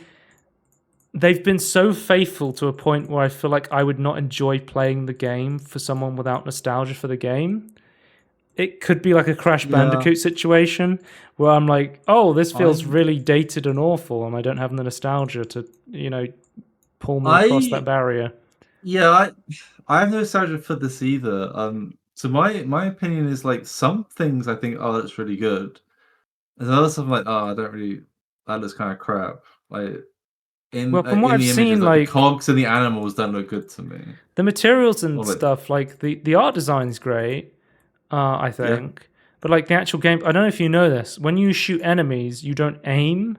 So you you run around and you just wildly jump up and down while you hold the fire button, and it looks awful. I'm like, well, but I understand that's a limitation of when the game came out. So I'm gonna say I don't think the gameplay is about the shooting. I think it's more about the platforming. Okay, I'll get into that, Tony. There's many more mechanics. The platforming looks awful. The platforming, really? Yes, it looks really frustrating and annoying. It is like you have to line yourself up to do very specific jumps on very specific timing, and if you miss, you have to like start again, sort of thing. You fall to the bottom, and it's more complicated than that because there's like you can jump and do things in different ways depending. But to get yourself in these precise precisions, they've added a mode that gives you modern controls to take away the tank controls. But a lot of people actually recommend going into tank controls to actually position yourself into the correct position for the jump. So it's like you can either have clunky controls and correct jumps, or good controls with clunky jumps, and it's like I would have maybe they should have maybe this game's just not for me, because from what I've seen, the platforming, the combat, and the puzzle design looks slow and clunky, but it's also a game from like, I don't know, 20, 30 years ago, so I understand that. And is it what people actually people like from the but game, is it just faithful to a fault? Should they have made some optional changes, like adding could there been optional? Could there be an option to aim at the guns with your analog stick or your mouse? Yeah, that would have made the game more fun to play, probably. I don't know. Yeah. But I think it's an option as well. It wouldn't hinder the experience either, I would have said, but I guess it's not part of the scope of the project. So look, for fans of the original games, probably safe to recommend these games. For new players, beware. The gameplay feels definitely dated, and the model controls certainly aren't fully fleshed out, because the game mechanics camera can cause trouble. Did you hear about that? Apparently the Epic Games Store version of this game actually has a lot of differences to the Steam version. What? No, I've not. What? Why? I don't know. The Epic Games Store version has different skyboxes. It has photo mode with more poses. The Grease levels have new light holes. The Colosseum level has a different skybox. Water textures have been fixed in the Epic Games Store version. Keys are more visible in the system. And you unlock the All Hallows level after earning all the secrets. So I guess what happened was they accidentally uploaded a updated build to the Epic Games Store version, but they haven't done that for the PC version yet. That seems weird. So there actually is an alternative to playing the first game remaster called Open Lara, which was a fan project that remastered the first game with enhanced textures and controls. But it turns out the guy who made Open Lara was actually involved with this remaster, which is pretty cool to see. So they got the guy who spent ages making the fan project, and were like, "Oh, can you help us make the actual official remaster?" Which I think is a really, really cool thing. When you see stuff like Sonic Mania, for example, where they got a bunch of fan modders to make a Sonic remaster game, which was really cool. But yeah, my general thought on seeing Tomb Raider is I would either pick up this game on a deep sale or not at all. I think it's gone from me wanting to try the old Tomb Raider games to not really wanting to try the Tomb Raider games. I would potentially play the more modern Tomb Raider games, but even then they don't look like a game I personally would be very interested in. They more look like, like an Assassin's Creed sort of Ubisoft game almost. Yeah. Like one of the smaller story ones, yeah. Goat Simulator... I agree with that. Goat Simulator 3 is released on Steam. I believe it was a Epic Games Store exclusive for a long time, but it's now officially come to Steam, and it has 972 overwhelmingly positive reviews. Jesus Christ, okay. I mean, people have been hammering after the second game release. People really wanted to play Okay, to go. so I think that's what it we is. got this top review here. Ba. So if you don't know, there's this very common review that gets posted on games. They're like, graphics, great, Yeah. can run on a toaster. Yeah. Music sounds great, sounds awful, and they're basically just taking the piss with Bar. Okay, I think people like this game. I liked the original Goat Simulator. I think it's hilarious. So Yeah.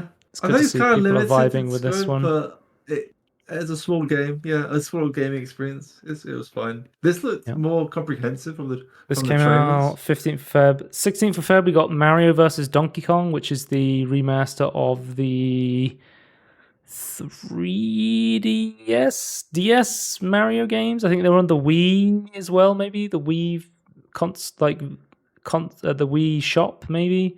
Basically, they're a bunch of puzzle games where you have to try and solve puzzles against a timer against Donkey Kong, and they've been updated with modern controls and graphics, and they look pretty good.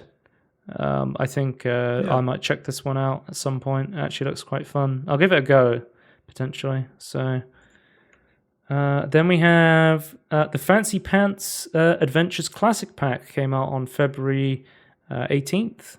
So we have all the classic Flash games into one Steam package. I hope. Do you think they're just emulating a Flash window into a game window? No, I don't think so. Because I hope you can save your progress, because Flash famously forgets your progress. It depends how lazy. Well, I say lazy. That's very well. It depends if they decide to add that feature. I'll say that.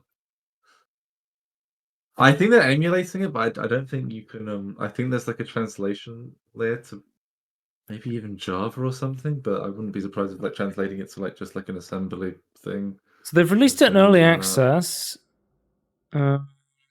These games have been in semi-active development for nearly 2 decades, so why keep that progress private now? John Bradley's journey, patching up decades-old Flash games and beefing this pack up to be the ultimate Fancy Pants fan experience. So, Classic World 1 and 2 updated with high-res widescreen support and 60 FPS.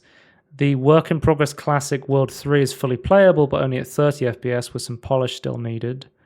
The collection aims to preserve the legacy of the Fancy Pants adventure as you remember them, compiled for your convenience with new quality of life features for modern context. So controller support, silky smooth gameplay, upcoming features, more worlds, the back pages, brand new levels, treasure trove, concept art, Steam achievements, and localization. So it's there for the most part. And it has a demo, so it costs £6 in early access right now, which is not bad, I would say, for a remastering of a Flash game in early access. And it has a demo as well, so maybe I'll try that out. There is a 2D platformer vibes Steam sale going on right now. Tony, can we talk about how many fucking random Steam sales there is now? Yeah. I feel like every week it's the Pirates versus Donkey sale right now. And I'm like, how many games with pirates and donkeys is there? Yeah, the one at the start of the year was one of the weirdest. It's the Capitalism Fest sale. Oh, guys, it's the put your foot on one leg and do a jig sale. It's like, what the fuck is going on? To me, it doesn't make any sense. I guess people. I don't know. I guess I'm not more against. Sales. I'm not against having sales for more niche things, but it's just led me to ignore most of these now because there's so many of them, and there's so many weird niches.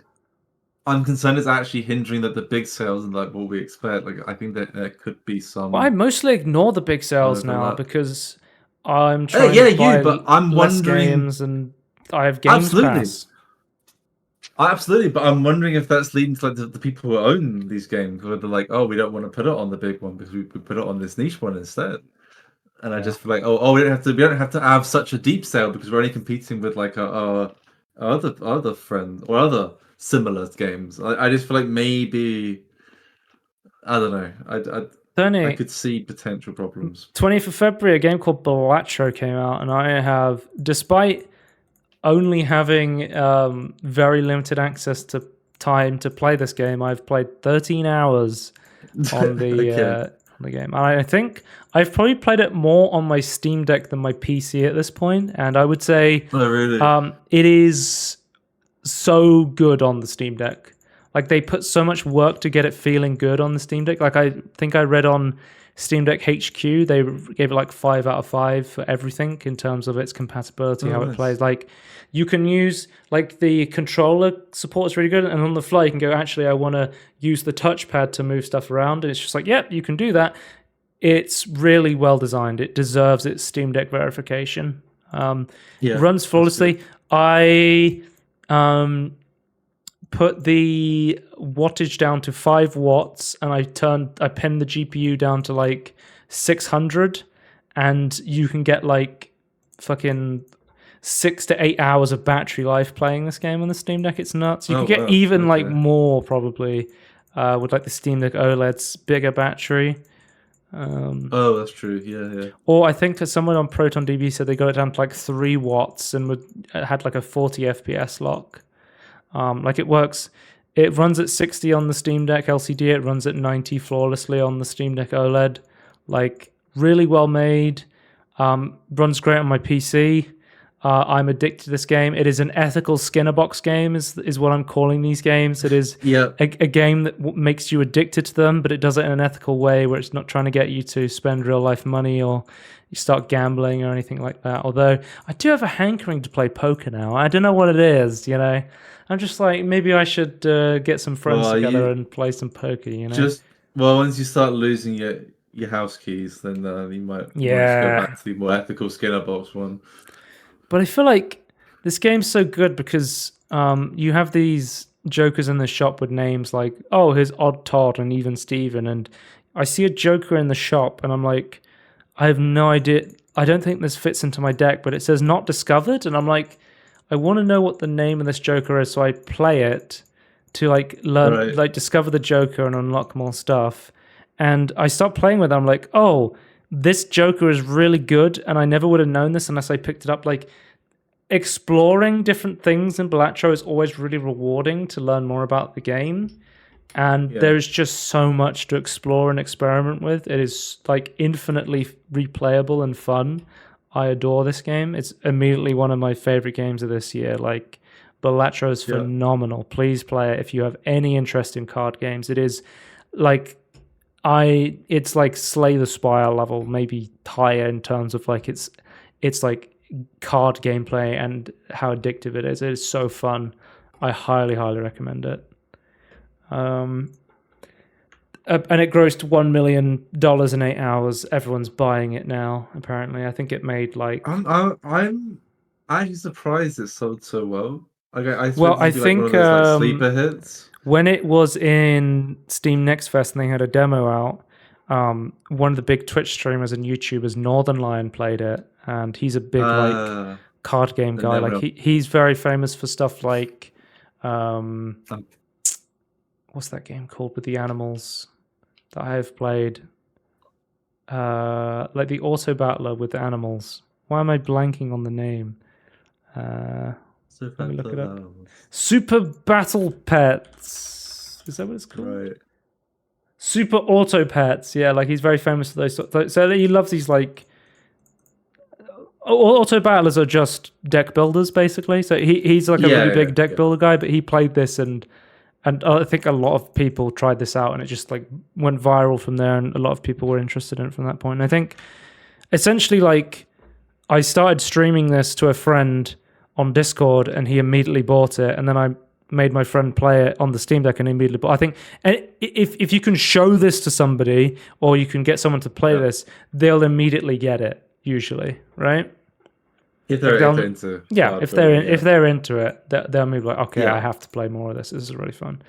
I also love that there's card hands you can get. Like you can get like flushes and straights, but there's also card hands that are not listed but are possible through Joker trickery. Like the game will let you play 5 of a kind if you manage to put 5 of the same card in your deck, and it will say you have 5 of a kind, and it'll have its own special secret hand that doesn't exist in the listed hands. Or what did I get yesterday? I thought was quite funny. It was a flush house. I got a flush house. A flush house. Okay. Yes. Interesting. This game is like hilarious, and yeah, I can't say enough positive things about Balatro. And then we have Last Epoch went into 1.0 release. It is now officially out of early access, and it has been very positively reviewed. It is one of the most popular ARPGs right now. A lot of people are saying it's the Diablo 4 killer. You know, everyone's going to play this until Path of Exile 2 comes out, and it's got recently mixed reviews. What's this? What have they done? Period of off-topic review activity detected. I don't know, Tony, because Steam has flagged it as review bombing. Yeah, you can temporarily turn that off, can't you, just to see what it is. Last Epoch 11 hour game is not precise when it comes to terms like offline game, where the approach to data minimization. In the course of testing Last Epoch, the raw data collected was stored in text files due to the volume of the data this time, the information directly linked rather than addressing specific parameters in detail. Regular readers and interesting parties will likely find much that familiar. In the sense, reviewing serves in addition to available product information, nothing more, nothing less. A rating must inevitably be given on Steam. This cannot be avoided. So it's saying they're taking a lot of user data. Is that what they're saying? Let's have a look. I guess you can't opt out of it.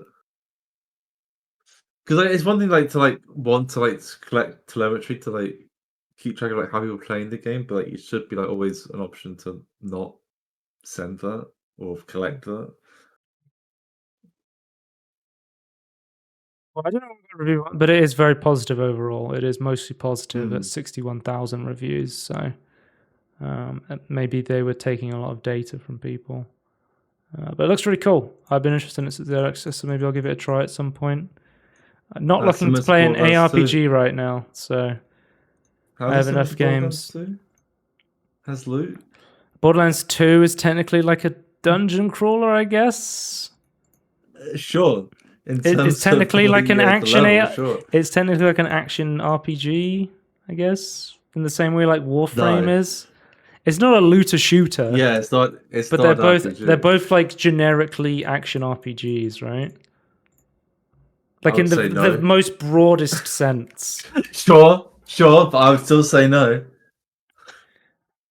Then we have Bandle Tale, a League of Legends story, which is probably one of the last Riot Forge games because they've shut down Riot Forge. But this is like the slice of life League of Legends game, like the Stardew Valley Animal Crossing style one with Yordles from League of Legends. So let's see what people are saying about it. Do you like cozy, wholesome games? Do you like... Okay, yeah, if you like cozy games, life sims, you'll like this. It's just if you like story games that make you run around the entire time following a quest, crafting stuff for that quest and gathering materials, this is the game for you. Do not expect Stardew Valley. You don't have the time, the free will to not do the quest if you don't want to. You have to do the quests, and it's not replayable after you finish the game unless you want to just experience the entire story again. I don't judge you. You do you. So it seems like you don't really have free reign to do what you want. It's more you go around gathering stuff for quests.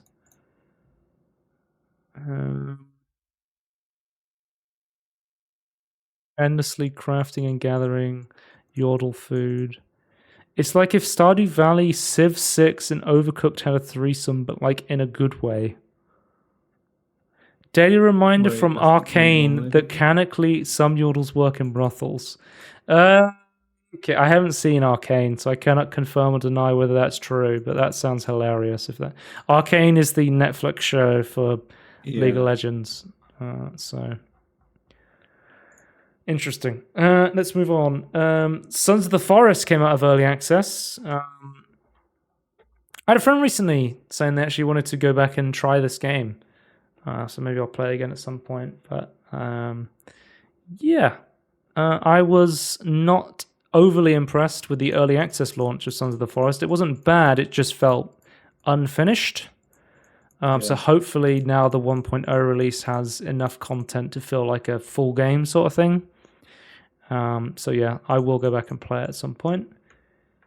Pacific Drive came out. I played the demo, and although I thought it was quite well polished, I was like, this is kind of a different game to what I was expecting it to be.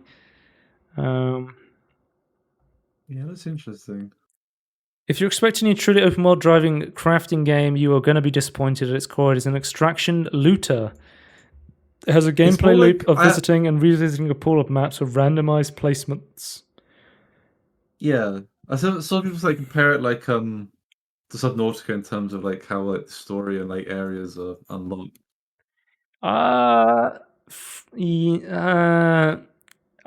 From playing Subnautica and playing the demo of this, I would say maybe in terms of the story stuff, but Subnautica's much more open than this from what I played. Oh yeah, absolutely. I think the extraction thing of is like is definitely correct. But in terms of like actually like unlocking new areas to then go to the I don't know. those areas. From what I played of Subnautica, the extraction stuff, just really didn't interest me. I was like, oh, I was more interested in just driving around and trying to figure out a weird story. Like, I liked the weird story stuff it had in there, but I was more interested in experiencing that just by driving around in a car listening to a radio rather than going into like a zone to gather materials and then get extracted out. Yeah, that's fair. But I think the idea is like you extract down and then like you upgrade your vehicle to be able to get to different zones that have other story. So we have Window Kill came out on 23rd of February. Window Kill is a twin-stick shooter, but the game window itself is constantly closing in on you. Shoot the window edges to push it out across your screen as you fight and dodge enemies and bosses in their own windows. This game looks so fucking strange, but so fun at the same time. I really want to try. I need to play this on my OLED and with my play it with like my weird wallpaper. Oh, this needs to be my wallpaper engine. That'd be great. Yeah. Maybe I'll get this and try this. This actually looks really fun. I think it's pretty cheap by the looks of it. It is £3, so maybe I'll pick this up. That's through the reviews. If the key gens and cracks from the late 90s turned into a cool game instead of opening and closing your CD tray, okay. Feels the same as the free itch.io version, but way better. Oh, okay. This is a very unique game. I had a lot of fun playing it. I recommend it to everyone. Maybe I'll pick this one up. I'm actually tempted to pick this up and play it because it seems cheap and it seems like a really cool idea. So I will add that to my wish list. I might pick that up after the stream. Wrath Aeon of Ruin came out of early access yesterday of time recording. It is the 3D Realms like boomer shooter sort of game that was in early access for a long time, and it's now in a 1.0 release. After 5 years, I asked myself, was it worth the wait? The answer is yes. Yes, it all was. Perfect Quake-style bunny hopping, but even faster with a lungeability, level design that accommodates the speed. Each weapon has an alt fire. All the weapons in their alternative modes have used in combat. Every enemy has unique behavior. Every attack can be dodged. Yeah, seems very positive. I want to give this a go then, because I've had the early access release for a long time and I haven't played it yet. So I was waiting for the 1.0 release. So I'll play that at some point. Power Wash Simulator Warhammer DLC. I don't know if you saw this, Tony, but there's a DLC for Power Wash now that is Warhammer vehicles.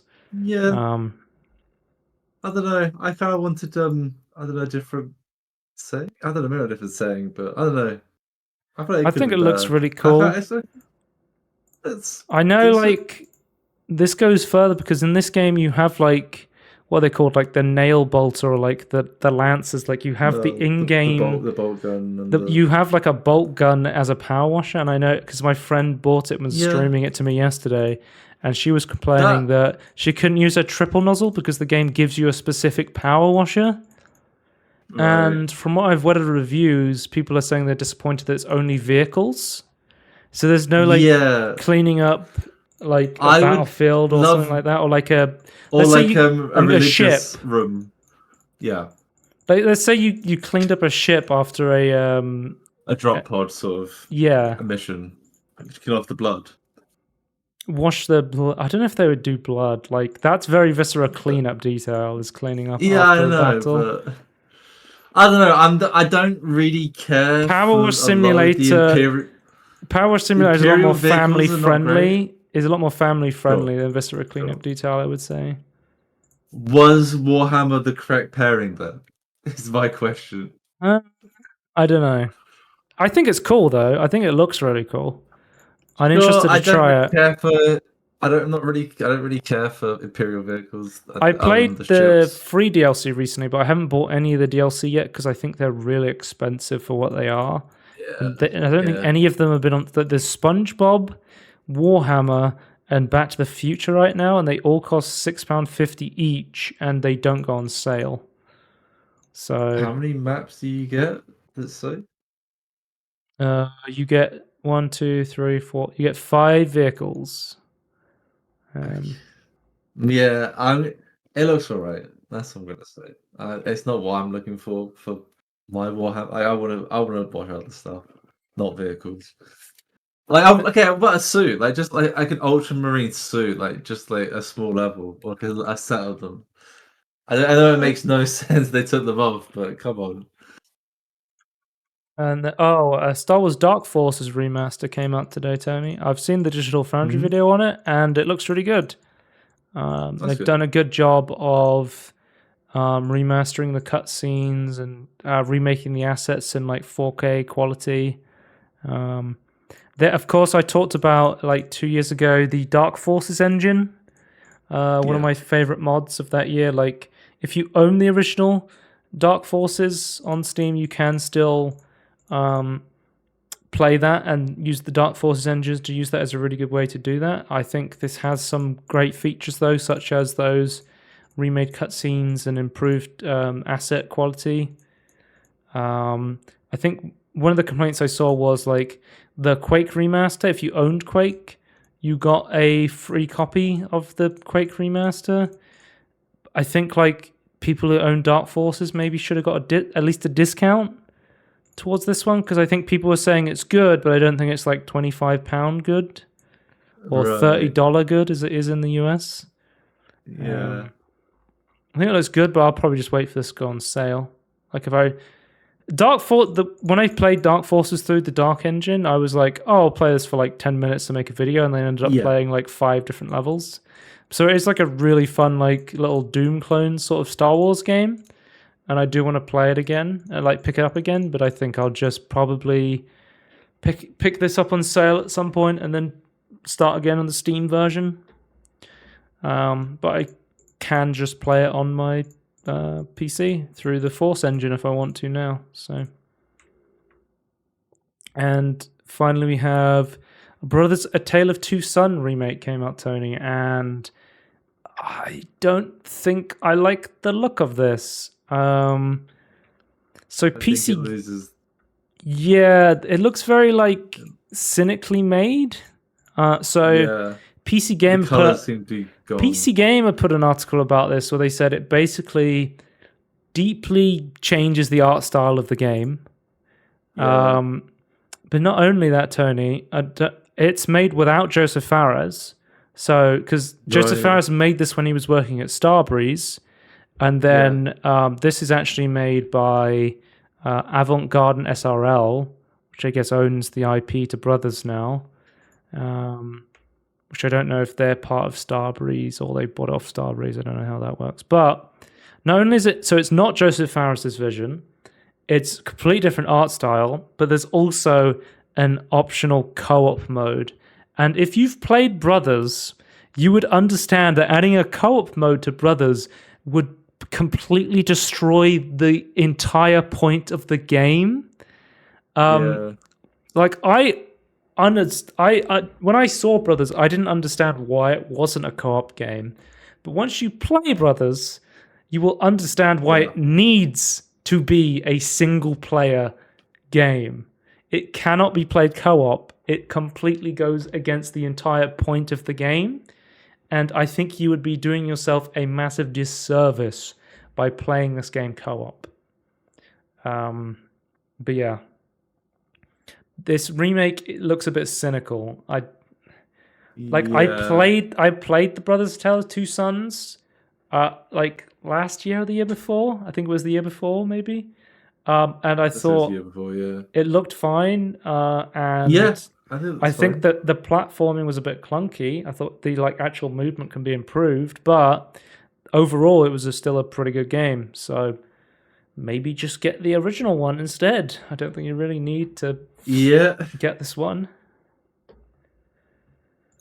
Let's move on to quick news. DSS actor claims Edios asked him to stop talking about Adam Jensen. He never asked for this. Basically, the voice actor was... I think the voice actor for Adam Jensen really wants to make in the Deus Ex game, but it seems like Deus Ex is just so cursed at this point, where everyone who has the IP just keeps cutting it and cancelling Deus Ex games, so... Yeah. Next up we have... It does suck. Steam Audio has gone into open source release, so you can now officially use Steam Audio through open sourcing. I believe SteamDB has an auto-generated list of which DLLs it finds in game files, and some highlights of games that already use Steam Audio are Every Source 2 game, Boneworks, Ballistic NG, and Phasmophobia. Really? Okay. Then we have IGN has voluntarily recognized the IGN Creators Guild Union. So we talked about previously, the creators at IGN had come together to form a union, and it was like a large percentage, right? Yeah. And the way unions works is you can either voluntarily recognize it or you can not recognize it. And it seems like IGN has chosen to recognize the union. So yeah. Cool to see. If they chose not to, they'd have to go through a lot more bureaucracy. Yeah, and then of course the union could go on strike and other stuff. Yeah. Okay, so this is one of the big news topics for this week, Tony. Emulation Retro. Nintendo is suing the creators of popular Switch emulator Yuzu, saying the tech illegally circumvents Nintendo's software encryption and facilitates piracy, seeks damages for alleged violations, and shut down the emulator. So, I don't know if you know this, but Yuzu features zero Nintendo copyrighted content. You have to dump your own firmware and keys in order to use Yuzu. Yeah.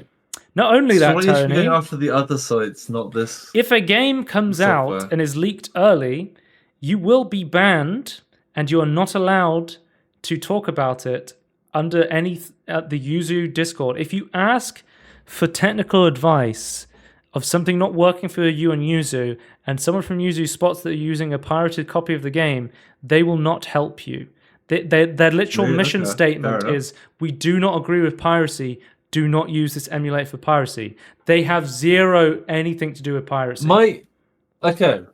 My question is then, so presumably there's like, has Nintendo threatened a court case, or have they actually gone full ham and went? This is a cease and desist. It is a demand.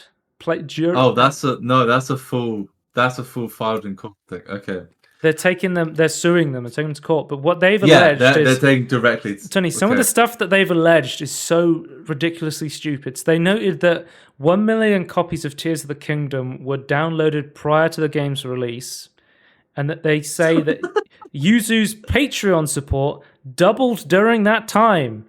So they're basically arguing that because people were supporting Yuzu on Patreon to get access to the early access build of Yuzu, they were somehow profiting off early access leaks of pirated copies of Tears of the Kingdom.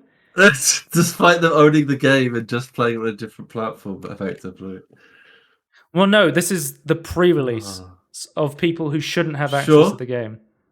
But at this point, Yuzu had a zero tolerance policy for early access leaked versions of the game. They weren't offering support for Tears of the Kingdom until the official release. Yeah. Nintendo claimed in their suit that Yuzu advertised this is playable before launch. One problem with that, I think this was Xenoblade. They said, Yuzu said you could play Xenoblade before it launched. One problem with that was that the post that said that it was playable on Yuzu through emulation came out 7 minutes after it went live in the NAE shop, and that's not even taking into account that it'd already been out in other time zones, such as Japan and Australia, for nearly over a day, which would give somebody plenty of time to take their legally owned copy of a Switch game and dump it onto their PC to emulate it. So are there any other crazy claims? Those are the major ones that I've seen, but I'm sure they've said some other crazy shit. My question is, what is the plan going forward? Like, it's very possible it doesn't matter what they claim if they can just like force a settlement because of this. I'm assuming they're just trying to bully Yuzu into shutting down. Yeah. So my question is there any sort of funding to get to help them have a court case? Well, that makes sense. Yuzu has a Patreon, so I think if you want to support Yuzu, they haven't put out any statements yet from Yuzu. I guess they're talking to a legal team and they're like keeping their heads down, like Dolphin did. That's pretty normal. That's probably the best thing to do right now. I think you are legally allowed to ask for money though, even during these processes. But yeah, if you wanted to support Yuzu, you could sub to their Patreon.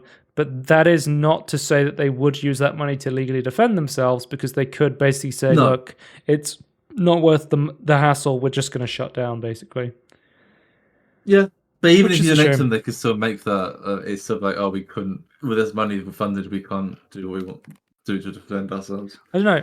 But yeah, I hope. I almost don't want to say this, but I guess it's because Yuzu is the popular emulator. They haven't done shit for Reginix, which is the other very popular Switch emulator that seems to have just been. I think Yuzu has just leapfrogged it in terms of popularity, which is why Nintendo has gone after them.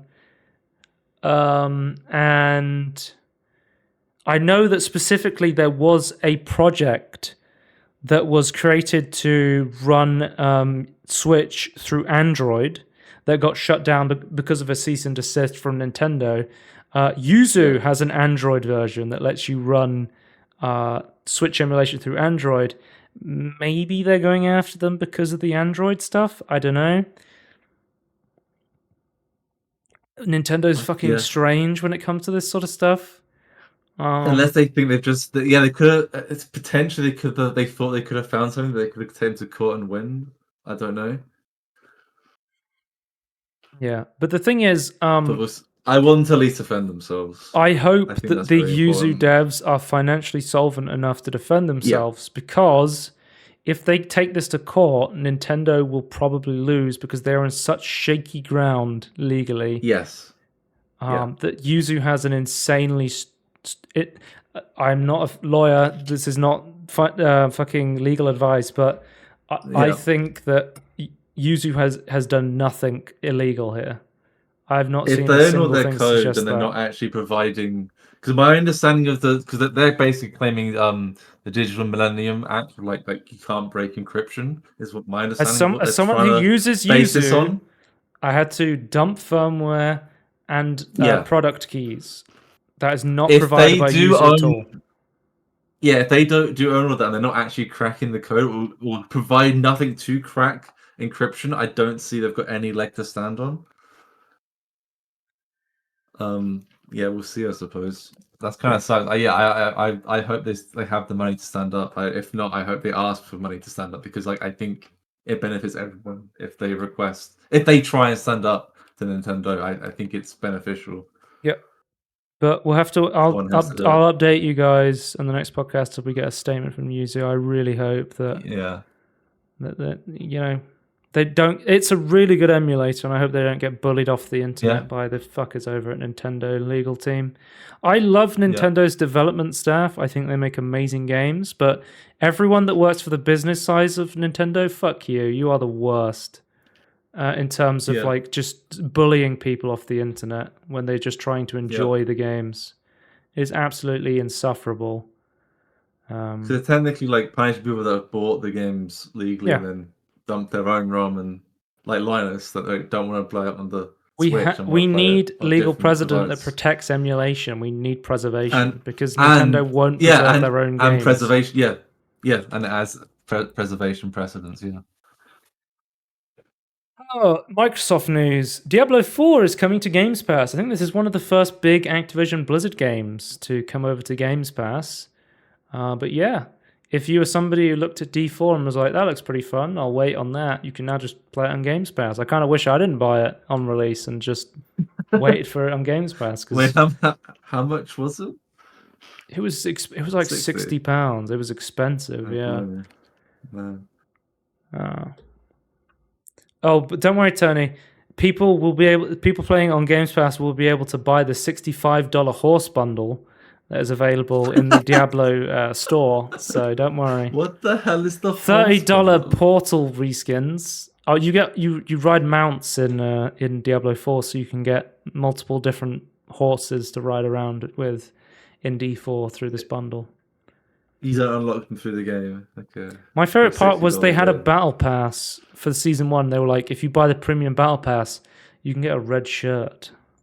And I was like, I don't need a red shirt. I'm not going to buy that. I've heard. What do you know? What's going on with like the seasons or like the later seasons? Like I've heard people say it's actually somehow worse than season 1, but I don't actually know what the hell's going on. Season 1 I played was bad. I haven't played past that point. Season 2 was a lot better. Season 3 people didn't like, and I think we're still in season 3 at the moment. They announced season 4. So I thought someone. I don't know. I thought people were talking about the current state of Diablo or something. I wonder if this will release in conjunction with season 4, maybe. Because it's coming soon to Games Pass. Because it's currently season 3. The Diablo 4 season 4 release day is Tuesday the 16th of April. So we'll have to see.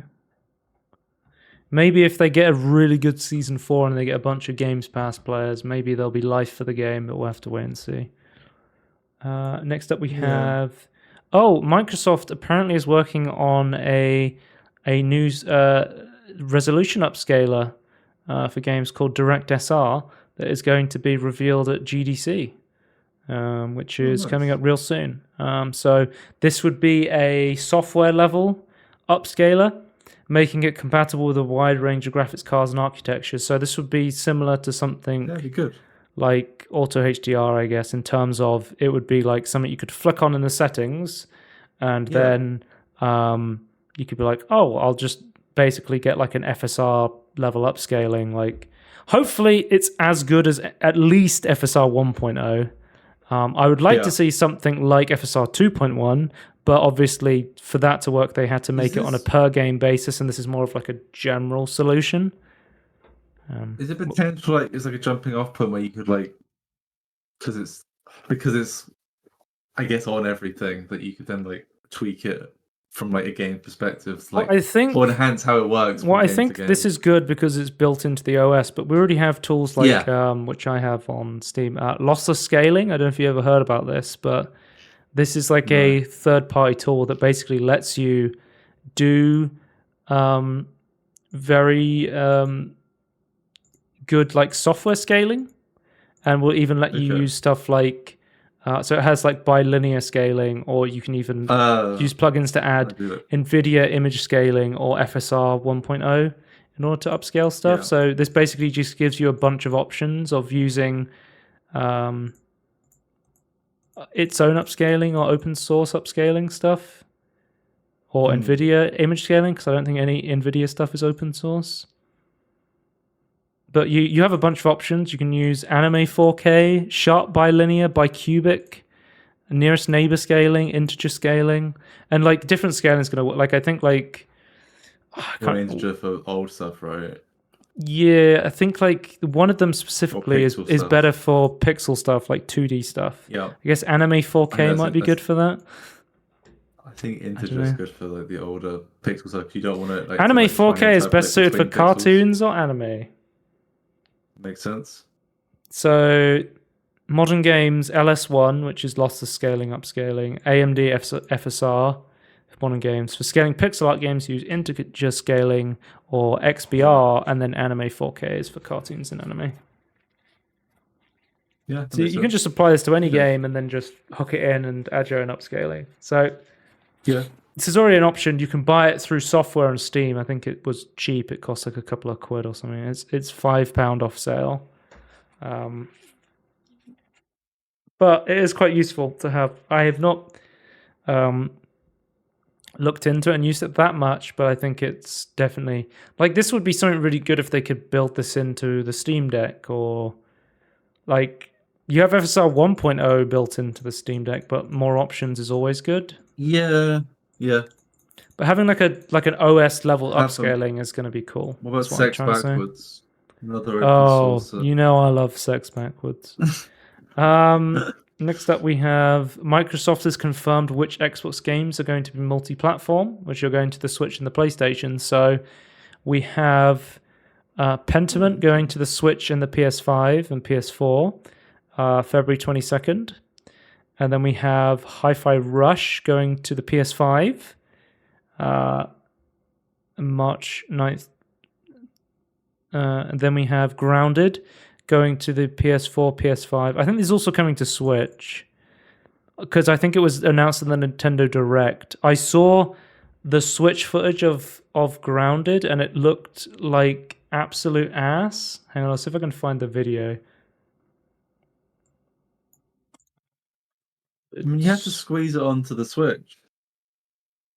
Grounded Switch reveal. Did you you know, like I guess Switch 2, like if you see like people were trying to guess what they're gonna name the Switch. Look how blurry and pixelated it looks. What the hell? It looks awful. Oh my god. Obviously it's gonna be mostly on a 720p handheld screen, which will look better there. But even then, man, this is a tough port for the Switch. Yeah, the textures. Man. It looks very blurry. They need a Switch too. But yeah, Sea of Thieves is coming to PS5. Is it coming to Switch as well? I don't think it is. There's no way it can run on the Switch, surely. No, I think it's just coming to PS. Interesting, it's not coming to PS4. Just the PS5, because Pentiment it's on a PS4 it's and a PS5. dead platform. Well, isn't Sea of Thieves on the old Xbox, the Xbox One? Yeah, but if you're gonna port it now, like most people on PS5, right? Like, yeah, it's on the Xbox One. Yeah, so it's coming to the PS. But yeah, I think these games are fine to be cross-platform. If you're like I don't care if I would prefer if every game was on every platform. Yeah. I think games should be everywhere. Yeah. But like, there's 2 Obsidian games in Pentiment and Grounded. Hi-Fi Rush is another single-player game from Tango Gameworks, and a lot of Tango, like Ghostwire Tokyo, was a PS5 exclusive for a while because they had a contract. Oh yeah, with Bethesda before they got bought up by Microsoft, and then so you had an awkward thing when Microsoft owned Tango Gameworks, but was like, oh, but we have to release this game on PS5. Yeah, pre-existing contract. But I think a game like Sea of Thieves coming to PS5 makes perfect sense for a live service game. Like you want more players in your system, like it just makes it better for everyone, sort of thing. Yeah, absolutely. Yeah, let's talk about the new Nvidia app. I've been using this. I quite like it. It's awesome to see that they finally got rid of the awful GeForce Experience / control panel. Like, obviously they need to add more stuff from the control panel. So I want to see the AI upscaler of video and RTX added to this. Also, one thing from using it, You have to manually add programs to the list that aren't detected. That's fine. The way you used to do it on the control panel, it was really slow, which was annoying, but you could click Add Game, and it would just pull up the list of exes that you'd last used. So you could go, that's the last exe. Like, let's say I was playing Balatro. It'd be like, you just played something called Balatro.exe. Do you want to add this? And it was like, yeah, I want to add that. This doesn't have that from what I can tell. I have to manually find the exe file and add it from a file browser. Surely you could just look at like the app history on like the task manager, like it would have that sort of .exe. I mean, for Steam games, I can just browse the Steam file and be like, where are you installed? And then just copy paste that and put that file path into the browser that pulls up when I manually add a game. But a game that I'm not playing on Steam, say I'm playing something through the Amazon store or Epic or something, that's when it's going to be much more annoying, or I can't easily find where the exe file is. So I would like them to add that feature back of I need to write feedback, because they are looking. It's in beta right now, so they're looking for feedback. But I would like. You would hope all features from what it's replacing would be in the new thing. Well, they've announced some stuff is being deprecated from the Nvidia control panel. So they're discontinuing the ability to broadcast to Twitch and YouTube, which nobody was using. Share images and videos to Facebook and YouTube. The Photo 360 and stereo captures. So they basically just said, we're streamlining these features to help the Nvidia app install in half the time and deliver a 50% more responsive UI and occupy 17% disk space than GeForce Experience. But with the addition of this, we're getting RTX HDR, from what I've used of the browser version, is really good. RTX Dynamic Vibrance, which essentially will be like being able to add like an ENB plugin, or like a what's that thing called that adds ENB plugins to different things? Shaders. It'd be like adding shaders to games, basically, but easily. I think the full tab would be like a post-processing shader. It's just like being able to do it on the fly. What's that app that lets you do that? There's specifically an app that does it. I can't remember what it's called. Do you remember? It doesn't. Anyway, I can do it, but I don't know. It looks really cool. And we also, Nvidia GeForce Shadow Play is going to let you record videos in 120 FPS. And currently, right now, you can, because I did it. I tried it out. And they are also going to allow you to record in AV1. So that's pretty cool. That is not added yet, but they will add that feature. So it's in beta right now, right? Yeah. So if there was anywhere on the internet where you could use 120 FPS footage, that would be really really cool. I would love to upload video. Yeah, I would love to upload videos at 120 FPS. What means add it to your Plex server, all your videos, and then play it back on my streaming stick that does 60 FPS. Yeah, bring it round to your friend's OLED and play it. Guys, we've got some videos to watch. Yeah. I think we really need like YouTube and Twitch to step up when it comes to 120 FPS stream. Like, it does look a lot better in terms of fluidity.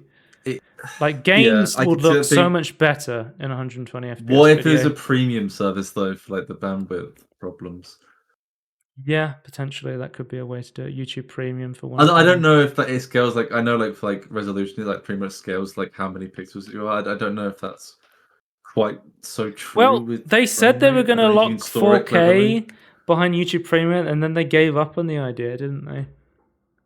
Yeah, I don't know what's going on there.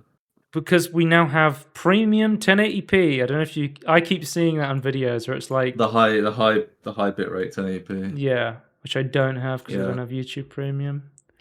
Yeah, which is fair enough. I don't have a problem with that, actually. As long as it doesn't... I don't know. I'm okay with it. There's this really easy way to get higher bitrate on YouTube. It's called uploading in higher resolution. You just upload in like 1440p and 4K. Yeah. They have to give you more bitrate. Yeah. It just gives you massive video files and upload times. But I don't know. Yeah, I could see him like trying to like stop doing these sort of things at some Like point. Like, no, YouTube, that's you can't do 4K. technically, you can upload AV1 files to YouTube. It just converts them out of AV1 files once you give them to them. Yeah, yeah. Yeah. The new app's really cool. Very happy that they've made this. But yeah, so currently no video settings, so no RTX HDR video and VSR. You have to still do that through the control panel, which is still installed. So when I installed the beta, uninstalls GeForce Experience, still have the control panel. Nvidia RTX for games, I've heard is really good. The video is really good from what I've used. Currently, there's only one monitor support, so that's why I haven't used the HDR in games. But they have updated the FAQ to say they will be adding multiple monitor support later down the line, which is cool to see. VR, Bulletstorm VR got an update. Apparently, Bulletstorm VR launched and was very bad. Like, people really did not like it. It was like broken on a lot of systems. Like, it was very buggy. And let's see the store page. The store page is still mostly negative, but it doesn't seem like there's many reviews. I don't think many people have actually played this, but let's see if anyone's got an update. This is a censored version of the game. No profanity options. Gore seems to be in there. Interesting. The second patch fixed a lot of issues I had before. Now the game is perfectly playable, and I really enjoy it. The gameplay is very dynamic and meaty. Performing skill shots is satisfying and encouraging to maintain different playstyles. When was this posted? Oh, okay, yeah. So it seems like the patch has fixed stuff, but maybe not enough to keep people interested. I'm not sure. More VR news. LG and Meta are teaming up to work on a next-gen XR device. So this was rumored that LG and Meta were going to team up to make a Vision Pro competitor. So it seems like we're going to be getting some sort of Quest Pro, Vision Pro competitor. Hopefully, we'll see if the Zuck is able to fight Tim Cook and take down Apple with their XR behemoth. Together, with teamwork, they will take down the huge megacorp with another mega. Yeah, I'm not sure about that one. We have unofficial Steam VR drivers for PSVR 2 to release soon, as Sony plans its own PC VR support. So, IVRY has spent the past year reverse engineering the PSVR 2 to work with a PC through Steam VR, because it's not been possible for the longest time. And apparently, currently you have to have like specific AMD GPUs to even get it to work. So at this moment, because the PS5 is a RDNA 2 device, you currently need a Radeon RDNA 1, 2, or 3 GPU to get this to even work. It's interesting. But we'll have to wait and see. Since there's no way to circumvent it without GPU driver modifications.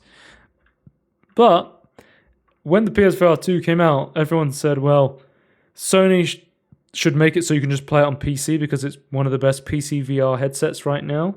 And it seems like Sony announced it's testing PC VR compatibility for the PSVR 2. So it seems like people have been working tirelessly to get it to work for over a year, and then Sony's like, shit, we don't have enough people actually using it on the PSVR 2. Like, they acknowledged that it has a weak game library. Like, there's not enough PSVR 2 games to justify just having this on the PS5. So, fine. Like, for the longest time, people were like, when the PSVR 2 comes out, you need to have Half-Life Alyx on the PlayStation 5 so people can actually play the best VR game right now. But if they get it hooked up to the PC, PSVR 2 gamers would actually be able to play something like Half-Life Alyx through something like Steam VR.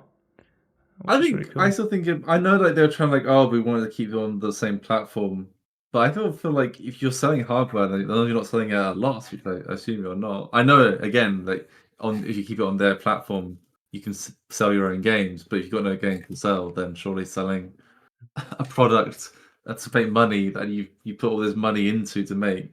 Makes sense to me. Yeah. I'm excited for this though. I don't. I'm curious to know how this goes. I think it's good that, people who bought the hardware are More able options. to Yeah. get a bigger game library through PC VR. Yeah. And then we'll move on to the final news. There was a Nintendo Direct, and they showed off a couple of cool games that are also coming to PC as well.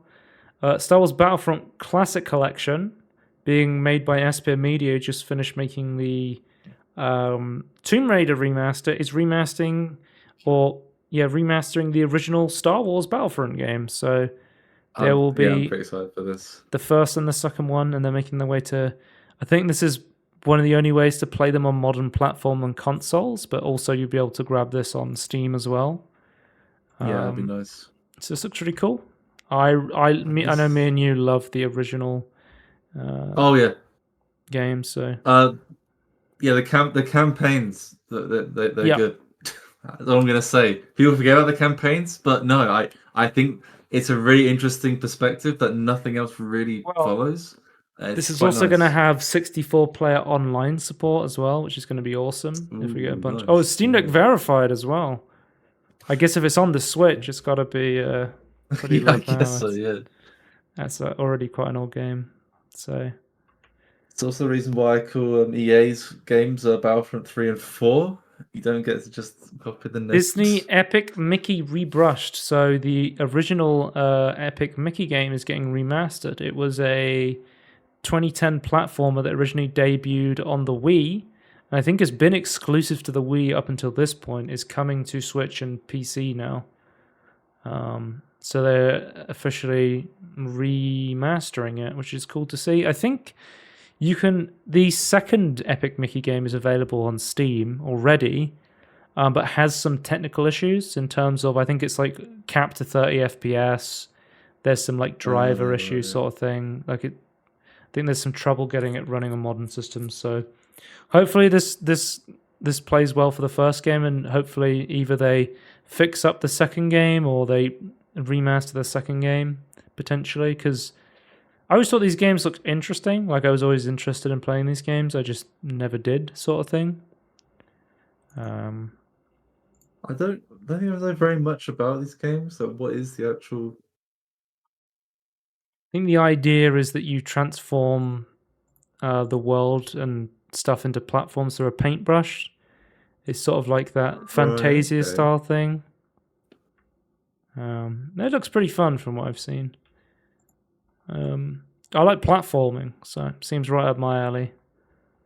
And then also we have like a Pokemon Direct where they announced there will be a new Pokemon game called Pokemon Legends Z-A. We heard that PALs were really popular right now. And there's no gameplay from it. It's just there will be a Pokemon game in 2025. Please wait for it. Wait, not even this year?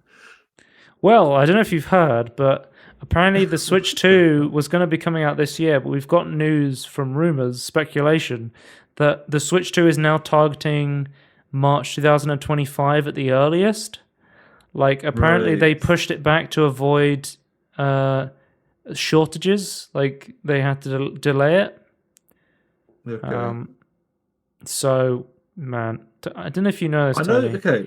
Back in 2017... Metroid 4 was announced for the Switch in 2017.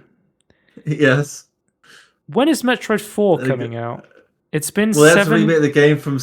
No. They had to remake the game from scratch because it wasn't good enough a couple of years ago, right?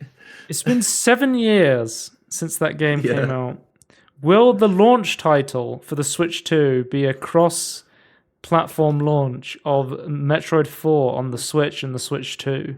Like they did with Breath of the Wild. It would be exclusive to the Switch too. No, because they announced it was coming to the Switch. You think they'll just go, fuck it, it's not coming to the Switch anymore. It's a Switch 2 exclusive.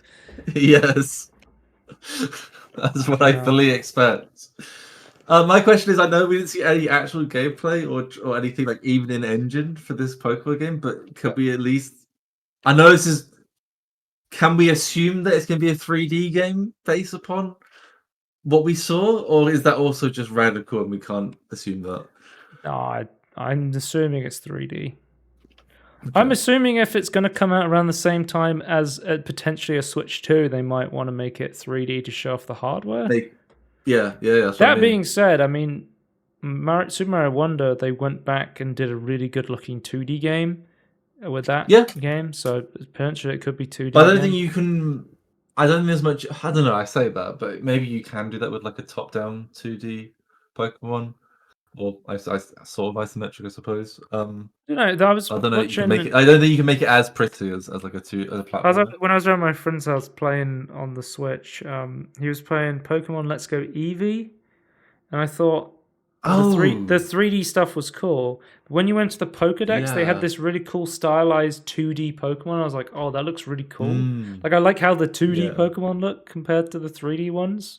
Yeah, that's my massive issue. Like, I've seen people say like, oh, I preferred the game. I can't remember which one. I know there's like been like 2 3D ones recently, and one of them was bad, one of them was good. I can't remember which one it was, but the good one. I still look at the Pokemon in the wild and go, yeah, but it's not as nice though, is it? The it had a style before.